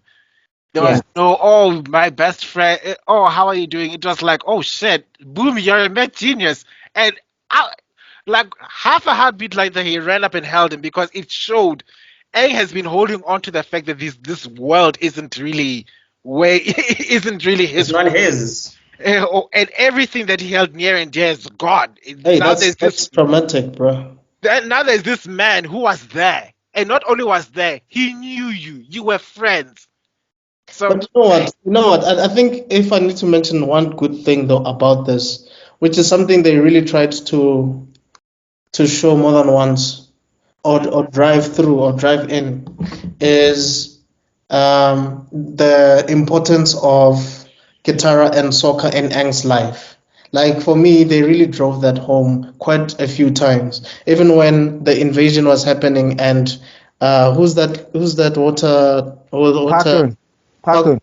was asking, yo, Aang, are you gonna help us? Are you gonna smoke these guys? It's like, yo, guys, I honestly speaking, the reason I made it this far is because of my friends. Like I don't even know any other type of bending or anything. Like we just work as a team and we try to solve it. For me, Yeah, that those was great. things- That was good, but it's just like you guys didn't set that up. Like Could it no, feels I, like you set I, that I up. get you, but I think there were moments like in the first episode, for instance, and the first part of the second episode where Aang goes to the Northern Air Temple and how they rescued him and whatever. Like, yes, it was not enough, but at least you get an idea of Yeah. Like That- the thing that sucks though is that they undercut themselves. Like if the granny didn't give the soliloquy, right. that moment would have been so much more powerful. And also, if they cut that soliloquy, they would have had more time to develop the like Gran in the original series. I think she has a total of what 10 lines. if any. But I'm saying those lines are great. Those lines are very impactful. Those lines change the characters of Katara and Sokka. Gran was not unimportant as a character, Right. but you're giving her way too much. I'm sorry. Like let's cut this. Which doesn't motherfucker make out. sense when you're cutting. How Yeah. are you going to give someone who had a small role a bigger role when you're cutting so much stuff? Yeah. Like, Yeah. It's keep that role small so that you can you don't have to cut So much. everything. Yeah. Yeah. And then like getting back to Boomy, it's just like, look, I get that you're trying to separate yourself from the source material, and I know there's people who are going to defend it and being like, yeah, Boomy was changed by war because war changes people. But at the end of the day, there's other people to communicate that with. Like, that's what Jet was for. That's what Jet was for. Jet was the person who was twisted by the war. Boomy is not. Like, to the point where that's why they call him the Mad King, because no one can understand him. And somebody being twisted by war is one of the most predictable things that you can do with an unpredictable character. And then somehow he loses to Azula. I was like, what the But I think that's bloody hell? I was the problem with this show is there's a lot of tell not show. Yeah. That's the problem. Like everybody is over explaining everything. yes. Yeah. Because they're spoon feeding. I mean, look, again, Azula did take over Omashu, and like Boomy did surrender. But you There is look at this. But I'm saying, you look at this guy, and you're just like, bro, I don't believe you have neutral Jin in you. No, he doesn't. I don't believe you're a guy who can like make the And- decision to do nothing. And that's why it was so important in the season 2 explanation. Was like, why did you surrender, Boomy? Because everybody who looked at that Fire Nation army and then looked at Boomy and thinking, oh, those Fire Nations are going to lose a lot of men if they're going to take this city. There was like a fatality, mortality rate must have been high for that city to have fallen. Mhm. But then you find out, oh, Boomy surrendered, and then you find out why he surrendered. It's like, no, I'm waiting for the right time to strike, and the right time was the eclipse. And look at that, man! He soloed an entire city. Yeah, but No, and the other thing is like you can see that he was waiting for a way for his citizens to get out. Like what he was doing was he was planning that you guys know that this is hopeless right now. Yeah. Leave so none of you die. Come back when I've taken the city. Wisdom of a king. Yeah. You don't just You don't just in jail. And the other thing I also wanted to add, it also adds to that line. There's an undercurrent line that people were mentioning is like, it seems like when people get old in the Avatar world, they also get stronger with their bending. Yeah. Well, that's particularly Last Airbender. But anyway, yeah, I just. I'm sorry, dog. Old people in Korra got washed. Yeah, true. But I'm saying in this world, look at Actually, yeah. But not all of them, guys. Come on. Look at Iroh. Which old person did well in Korra? Okay. What age do we like when we say old? What age? I'm talking like approaching Boomy age. Like I'm talking like Zuko in Korra. Oh, okay. If you're talking that old, then yeah, you're right. Yeah, like I mean, Toph didn't do that hot. She had like one move, I guess. And Zuko got put down so many times. I was annoyed. I'm like, dog, this is the Fire Lord, and dog, you've been at this. I don't know why you would get soft. Like, Dude, that's from experience alone. He'd win. You know. But anyway, no, because they needed to show that Zahir's crew is dangerous and deadly. I get it. I don't like it, but I get it. Whatever. Oh, guys, But, by the way, did you hear the news that there's an animated movie coming out with Aang in his 20s or something? I'm scared. With all this Is it the original writers? It's just a rumor. I don't know. I'm terrified because that means we have to start going into Korra content, and they got to start explaining that backstory with Tenzin, and then I can't uncanon it from my mind because right now I can pretend it doesn't exist. No, my biggest gripes with and my other biggest gripes with Korra is like if you see, like I mentioned before, the different elements use different fighting styles. Korra's fighting style was punch, punch, kick. No, that was like MMA inspired fighting there. Yeah. So, but anyway, we're getting off base. But I'm just saying, coming back to this show. Well, actually, But anyway, I've ranted about Korra enough. But like, I think the thing is with this show, I like even the actor who's playing Boomy. You could see that he could have given you the Boomy that we know. Yeah, we could have. Yeah.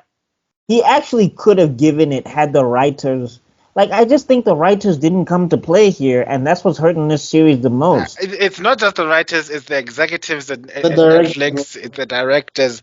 I think Oh yeah, everybody. also directors. Yes, the Yeah, writers and the directors, they weren't trying to be they went. dynamic with their I shots. think They I weren't. think once writers, directors, and actors say we're not gonna look at the source material, then you know there's a problem. You just No, I think it's more of a problem when it's the directors and the writers. The actors just act what's on the page. It's great Yeah. if it's great if they connect to the source material. That's very good.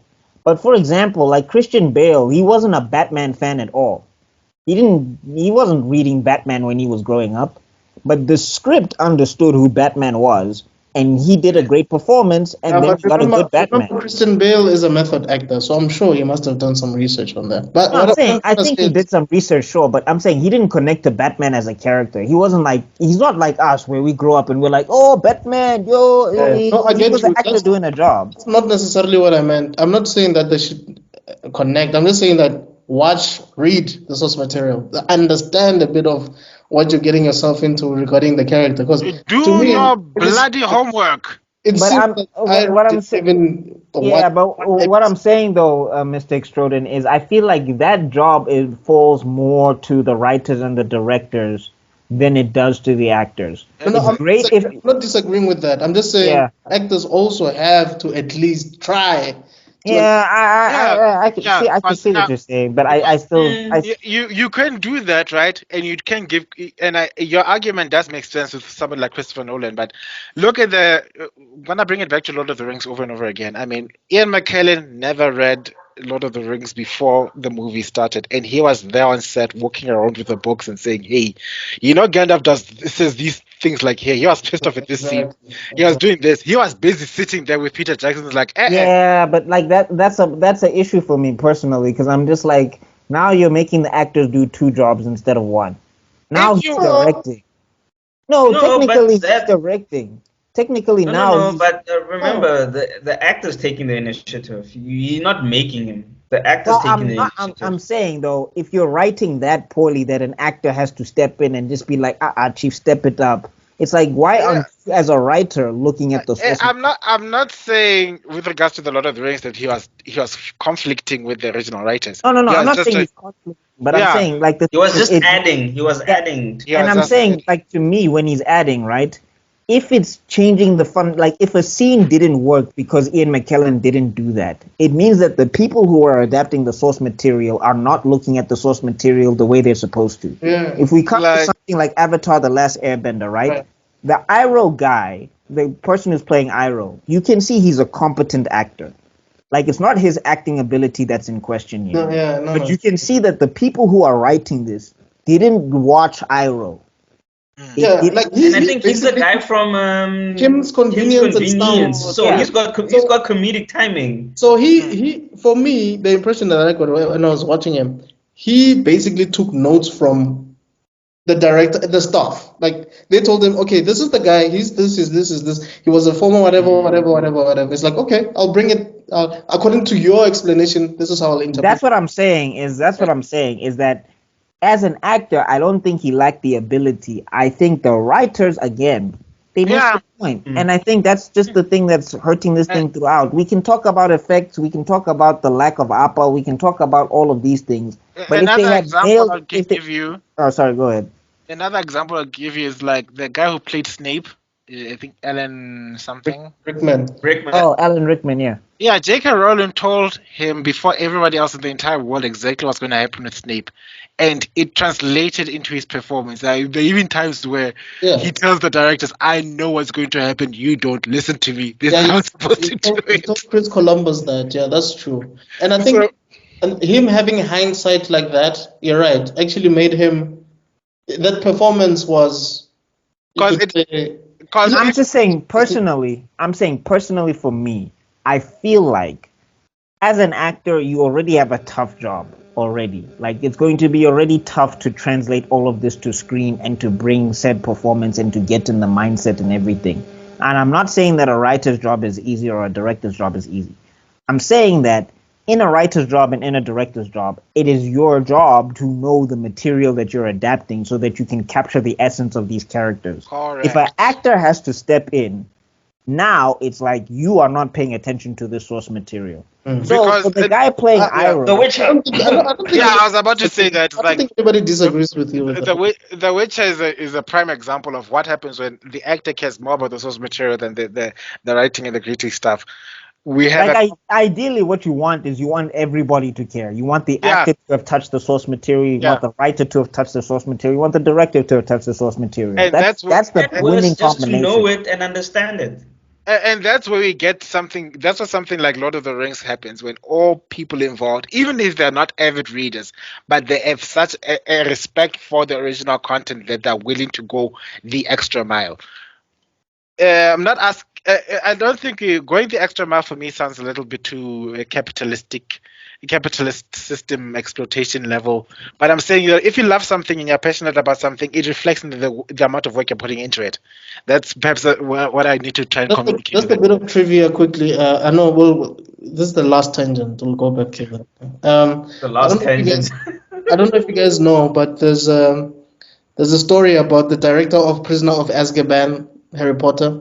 He gave Emma Watson, Daniel Radcliffe, and Rupert Grint assignments to write an essay about their characters and how they feel and whatever. Oh, Daniel Radcliffe came back with an essay. Emma Watson came back with an essay. Rupert Grint didn't come with anything. They're just like, why didn't you do the assignment? It's like, Ron wouldn't do that. Yeah, he wouldn't. Yeah, and the director was like, oh, Flip, you're right. He wouldn't. Like, whoops! I know I was supposed to have done something, You know? but Oh, you know your character. You know that this guy is not going to do that. Yeah, Hermione would have had that thing in lock. New Duplicate. Times Roman, size 10, one spacing, not even two, one spacing. Yo. And Tina, Harry Potter would have started well, and then someone along the middle waffled a lot, gets distracted, something interrupted. I'm sorry, I could have finished this assignment, but suddenly I needed to go somewhere with Dumbledore to do something. So yeah, I couldn't finish this assignment. Sorry. Yeah. Straight up. That is literally it, bro. Yeah. No, I mean, like, and if Ron had turned his in, it would have been chewed by a dog. Yeah. Exactly. So, I mean, yeah. Shoot by a rat. But let's come back. Yeah, but like, yeah, getting back to this, yeah, I think we got to talk Siege of the North because it does, because we have to, because I think we've covered everything we need to cover on this. No, Okay. we gotta mention the big mistake that they make. So I mean, Katara versus Pakun, not the worst. Like, No, It would have been better. It was decent, I guess. but it was decent. And Like at least that. they had the temerity to let her lose. They still had the temerity to let her lose. But this is where the offense comes in, right? The offense comes in when they start dropping the black ash after the fight. And it's just like, why did you do that? Because aren't they supposed to train? They're supposed to be training. Yes, like that's the training montage. Like that's the implication is that, I mean, look, the original show doesn't give us much of a montage. Literally what happens is at the end of the episode, Katara tells Pakun that my grand wouldn't be controlled by your stupid customs, and she pounced. And then at the end of the episode, she's training with Pakun and all of that stuff, showing that Pakun is learning. And then by the next time, by the Siege of the North starts, she's already washing all of Pakun's students. Yeah. But the whole thing is that there's an implication that weeks have passed. Yeah. Like it's inferred. It's inferred heavily that it's been a month or two. Zhao is still on the way, and because we've seen the potential of Katara, we instantly buy that she is one of the best waterbenders with some tutelage. It was like that kid who's always been genius. They finally find a teacher, and then the genius just. Yes.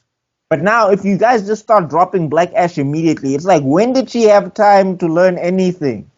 Exactly. Because then we get. By the way, have you forgotten that the Avatar also needs to learn some things? Like. Yeah. It was just implied that she's good at applying her mind. Not that I'm really defending it. I'm just saying from how I interpreted it, because the fact that she was able to do those ice thing, those ice discs. The ice disc, the Stracto disc. like she's creative, right? Yeah, but now under pressure. the problem is, right, is that she lost to Pakun definitively because he's a master waterbender. They didn't change that. Yes. But when she's fighting Zuko, that's where it becomes an issue now because it's just like you didn't give her the training montage. Zuko's been at this. Zuko And is not. I would be Zuko is losing. he's a master firebender. Like this is the thing. He's a master firebender. Like I think people keep forgetting that he's a master firebender. remembers Even when that- he was.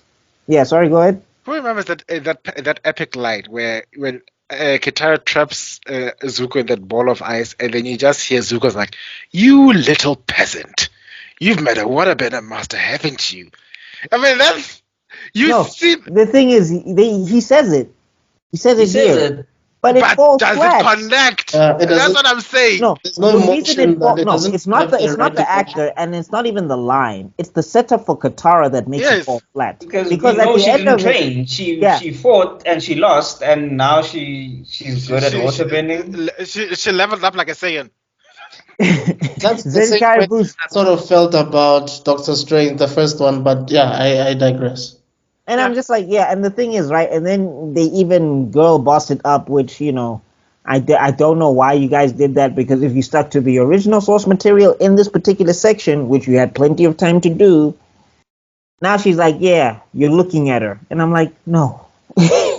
Just don't force a series like this to have 8 episodes. You just don't force it. It just doesn't work. Remember No, what? don't drop Black Ash. Don't drop Black Ash after she loses to No, Paku. it's Yeah, that's forcing it. that's forcing it because the That's pacing is forcing off. it because the pacing. Yeah. Remember when I said when we started this, I said this thing needed to be minimum 10 to 12 episodes so that they could at least try and No, but I mean, if you had a cut, and not cut so much. but I'm saying if you had a cut, if you showed some seasons passing or whatever, or you did a cut where you get some B-roll of some, imply some time passed. Don't I'm I saying think that's also another thing. That's where directing comes again. The issue with this is also it's writing and directing because when an emotional moment happens, it happens and it's gone. There's no 5 seconds on the character feeling bad, and yes, they cry, but we need the after the crying and the like. Damn, this really happened. There's no quick cuts for the action, so the action looks slow even though it's paced well, and whatever choreography mistakes are made, we able to see them, so they're not hidden, so we can see like I punch BuckMeister and then I wait for him to punch me back.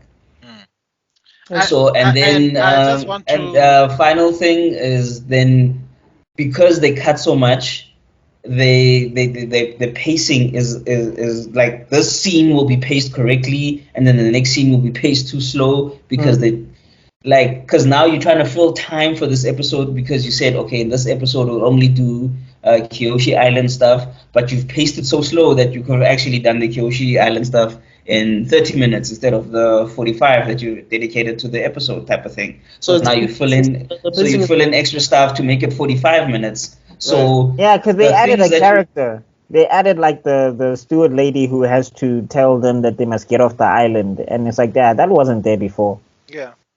You see what I mean? So then they cut a foam guy. What? You see what I'm saying? They foam guy. You can't cut out things. You can't cut out things to save time and then add things to make the story work. Yeah. That are not even according to the show, like the original show. Yeah, so rather keep the structure and then from that structure see what you can take out in there instead of, because now if you're adding stuff, that means you made a mistake taking stuff out.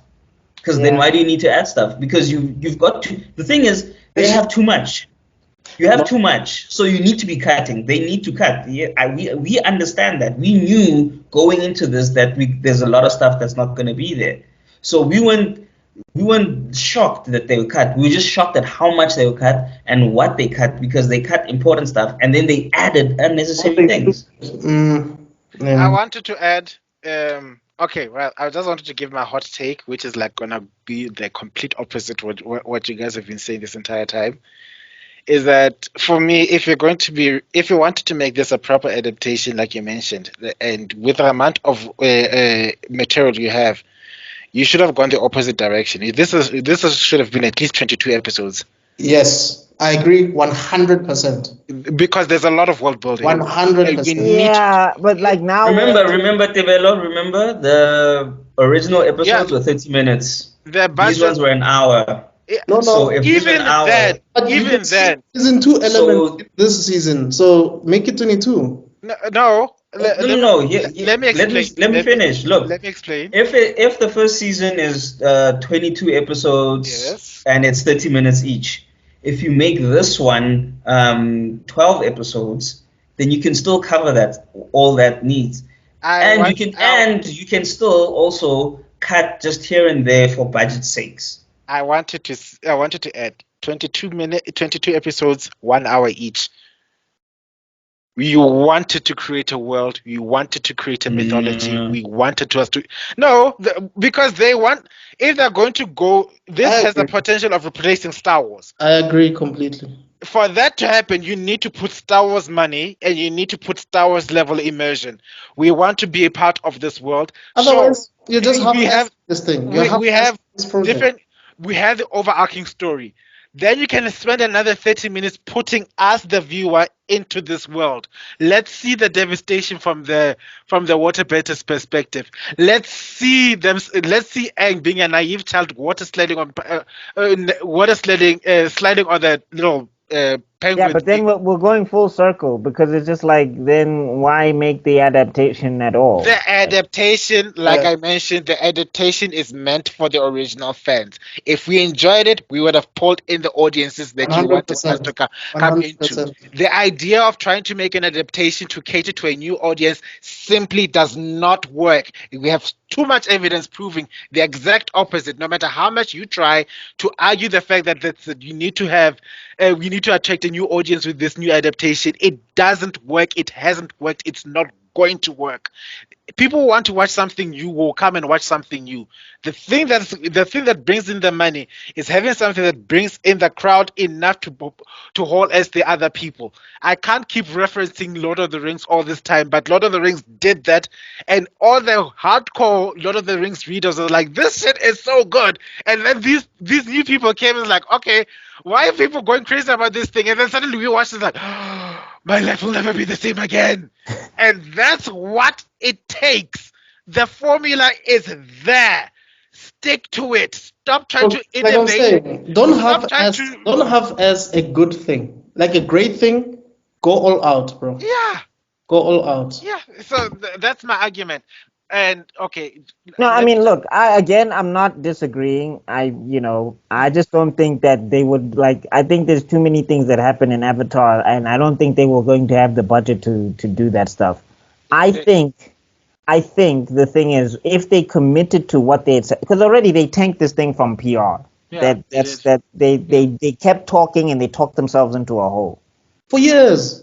Yeah, but what I'm saying is that with these episodes, right? If they were trying to say, okay, we're trying to be different from the source material, I understand because, like, whatever. We need to make sure that there's a delineation. Yeah, okay, fine. But what I'm saying is that the thing is they meandered in places where they weren't supposed to, and then they rushed in places where they weren't supposed to. If I took this script on paper and I took it as they presented to us, and I changed things here and there to make sure that we are skipping past what we need to skip past, and we're sitting with what we need to sit with, and we're focusing on the main three, and the only antagonist we have is Zhao. You can get to where you need to get to with this thing. Yeah. I think there's too many times in Hollywood where they're playing both sides and the writers are not focused on what they need to be focused on.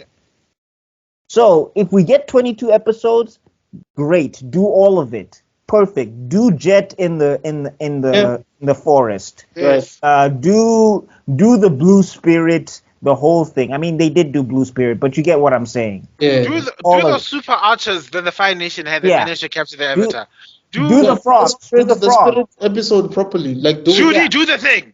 Yeah, like You said it. yeah, do the frogs where Aang has to get those frogs so he can cure Katara and Sokka. Like Right. if you have that. But as a writer, if you've got these constrictions, right? I'm saying good writers know how to work within the parameters that they have. We've seen it all the time. Like good writers know how they need to chop and change things because they can't keep all of it in. I mean, Right. it's part of the reason why Eren made sure that Toph was a little girl who was blind instead of having a love triangle. Because Yeah. I'm sure he looked at the skeleton and he was like, guys, we don't have space for this. There's too many things happening in here. If we throw in a love triangle, it's going to throw everything off. Yeah. Right. So let's make sure she's just a little girl. She's badass. She does what she needs to do, and she helps the group. And we get to where we need to get to. And it's Here, representation. yeah, here there's a lot of meandering. There's a lot of let's spend time on this. Why are we here? Let's spend time on that, but why are we here? Then when we need to get to the stuff we need to get to, we're just zigzagging and Zigzagging. everything. Yeah. Like for example, in Omash, skip the Oma and Shu story. You didn't have space for it. You threw it in so randomly. It played no part in Right. And what they were going through. And here you don't get the sense that Aang has a crush on Kitara at all.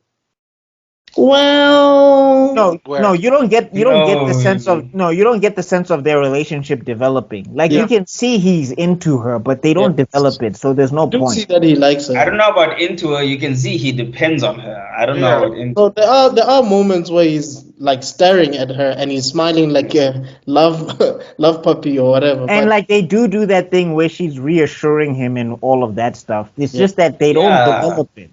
Yeah, Like those exactly. actors could have had chemistry, but they don't give them a chance. And that's Yeah. what I'm saying. Take Granny's soliloquy out. Like for me, I'm Yo, saying you that, and Granny soliloquy. Yo, Hey, dog. dog, it made me so mad. But anyway, And guys, cut it. But anyway, then we need to get to the other thing that they do in the Siege of the North that really made me upset. Iroh kills Zhao. Iroh kills Zhao. Oh, excuse me, what? he killed her. He kills Zhao. he kills Yao. But he did warn him, so it I makes found No, but the you way- know why it's bad?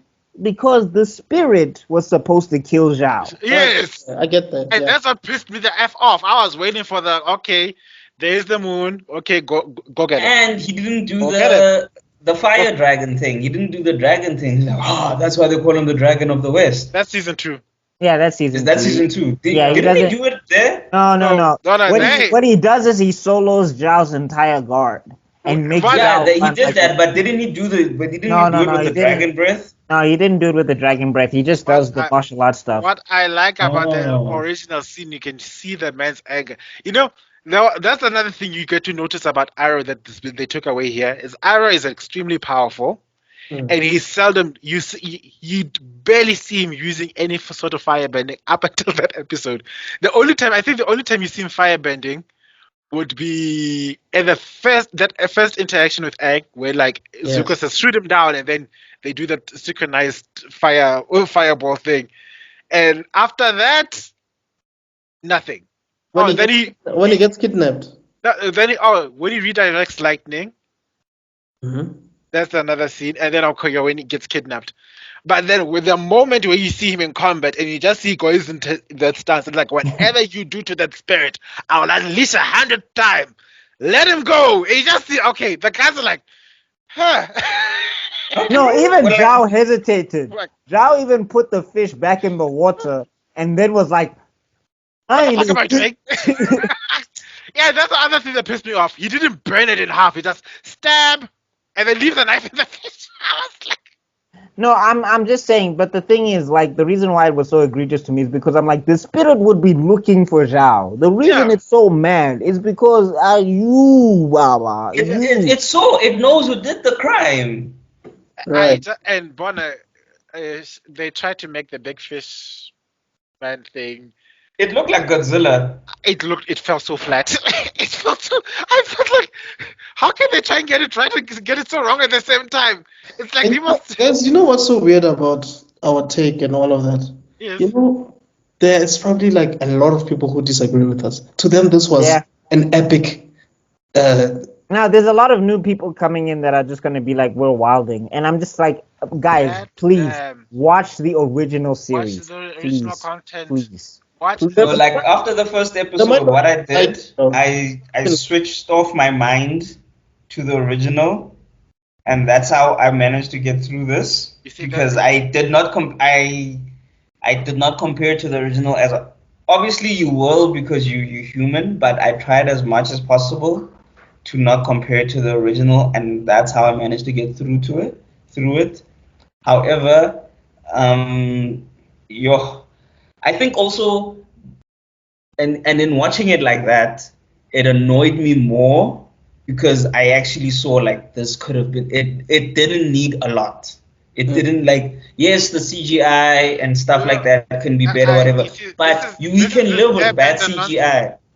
We can live with bad CGI if the script was good. If the script was good, because the actors, they tried. So if the script was good, if the directing was good, even if the CGI was bad, and even if the action sequence weren't the best, we would have been able to live with it. We could have been like, okay, cool. A prime example of a show that had decent writing but terrible CGI from beginning to end, which I keep referencing over and again, is Romance of the Three Kingdoms. Go watch that thing. It's in Chinese. There are subtitles. The CGI is terrible, but there is more level and backstory and backstabbing nonsense. If you are disappointed in Game of Thrones, you will get your rocks off from that show. That's how well written it is. Dude, that's some of the Indian soapies that people binge watch and telenovelas, where the slap makes someone turn like 6 times, but the storyline is actually good. So yeah. so no, like I'm saying, like for this show, right? If they took the majority of the budget and they're like, okay, we can't do the Aang, we can't do the Momo, take that budget and get fighters. Take that budget and bump up the script. If you nail the fights and you nail the script, that's already 80% of the work done. Yeah. You know what I'm saying? And again, I mean, we watch Jason Statham movie for the action. We like you asked me what the beekeeper was like. I don't know, dog, but he was kicking ass in that thing. Like that's all I know, and I enjoyed it. Bro, the transporter. All I know is he drives. Why? I don't know. What's he transporting? I don't know. All I know is he drives and he. What was his motivation to drive? I don't know. But hey, that man. Why he's fighting in a business suit? In a Men in Black business suit? I don't know. But anyway. But I'll watch it again. Why the hell did you have to get traumatized with? Why did they change Roku so much? Suddenly he's this. What did they do to my avatar? Funny guy type of. I mean, Roku was more Iroh than Iroh. Yeah. Yes. I was like watching. I'm like, but that's Iroh. Why is Roku being Iroh? And then what the hell is Kurok? What the hell is that? Some PTSD. Melancholic. Them man only PTSD. Them man only PTSD. Them man. PTSD. Only trauma. Them man. I can't wait for the Kyoshist, absolute Kyoshism, make fun of this because that bomb is coming out. They've already released one about Kyoshi reacting to herself in their life adaptation, and it was like, yeah. Can I just say something though? It also seems like all these past avatars are warning Aang about friends and people that he has in his corner, that he should be alone. But I didn't see the point of because usually when you do something that you're foreshadowing something that might happen. Yeah. There was nothing where he protected a friend and was betrayed. And he was betrayed, or he protected a friend and someone died. He protected a friend, and the village he was supposed to protect got taken over. There was nothing happened. I think the problem is that the show did that subtly. This one is doing it on the nose. Yeah. Like if you understand, like when he meets the avatars in book 3, and they're all telling him that he has to abandon what he knows and all of that stuff. Throughout the series, you get to see Roku's lessons and where he differs with Aang and everything and all of that stuff. Right. So when he's giving Aang those pieces of advice or whatever, you look back and you're like, okay. Whereas here, it's on the nose. So if they don't follow through with it, that's why it falls flat, because it's like you're shoving this in my face, but then you're doing nothing with it. All right, then, guys, we've been ranting for 2.5 hours. Ah. Let's give our final thoughts. Okay. All right, then, Well, let's give. We okay. already given a final. D Let's minus. give- Go first. Let me go Let's first. give our turn scoring. I think that's like Okay. what. D minus. It had potential and it just fell flat. They had ideas. They just didn't follow through with them. And I guess 5 out of 10. 5 out of 10. Extrodin. Yo, this is hard for me. I don't even know what to rate it. Like, the problem is you see the with, potential and you see the reality. So I'll go with 5. Honestly, because I was not impressed for the most. Zuko. Like I said, this felt like a first date with a beautiful woman. Whoa. And then she took off her weave and her makeup, and then she was just okay. You find out that she's a man. All that. No, you know, do you know there's this But Khala, by that logic, you should be rating this very high. No, there's this advert that kills me, where it's a Japanese advert where a dog attacks this couple, and then you just see this woman like, I'm scared, and then she takes out her throws it at the dog, and it's still barking, and like, oh, okay, it takes out her. Oh, I remember this. I remember But that. she's like, looks at it like, yeah. She can. So when you talked about that, that advert immediately came into my head. It's just like,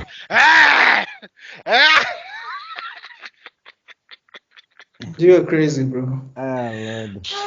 yeah, I just hope to I'll finish find it. it had potential, and I just think they cut the wrong things and added the wrong things, or they cut too much and added the wrong things, and yeah. I'm just So I'll give it a 4.5. Before I give my scoring, I'm just gonna say Pila was correct. It's a meh. For what I'm looking at, meh, it's a meh from the world consensus. I've been looking at reviews all over the world. The highest I've seen someone give it was a 6.5. That's the highest people gave it.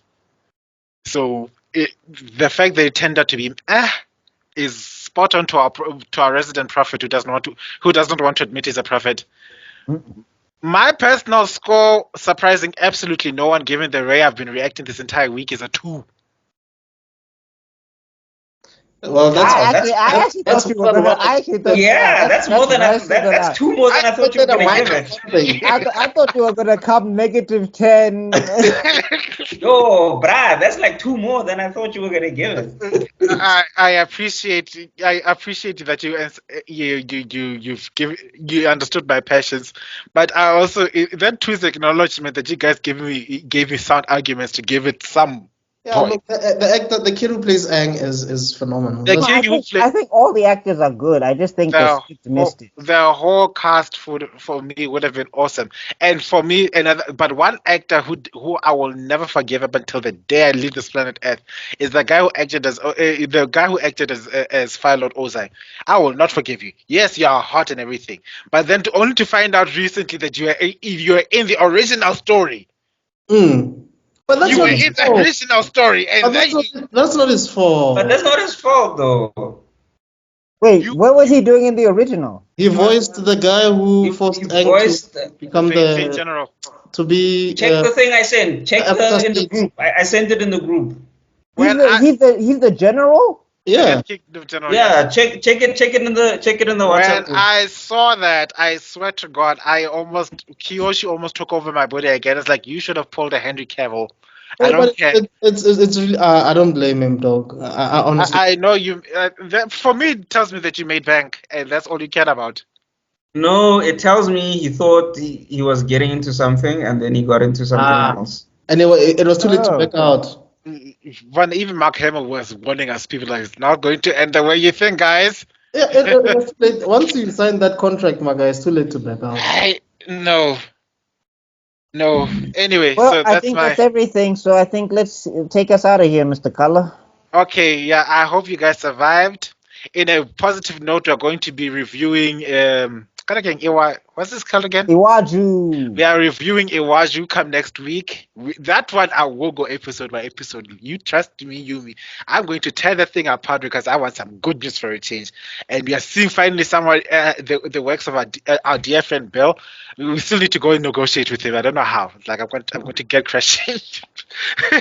Let's get Mangaziat as well, please. Let's get magazine as well. We need to talk about this work. It looks so promising. I'm so happy for some decent local content, and I feel excited about this. And I actually found myself feeling happy when I heard that it dropped. I was like, "Yay!"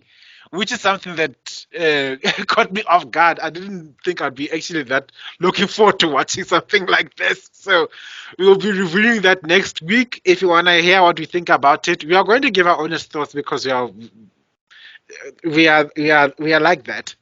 But I'm pretty sure, given that the way how we saw what is the other one? Generation Fire. What is his name again? Kizazimoto. The way we scored Kizazimoto.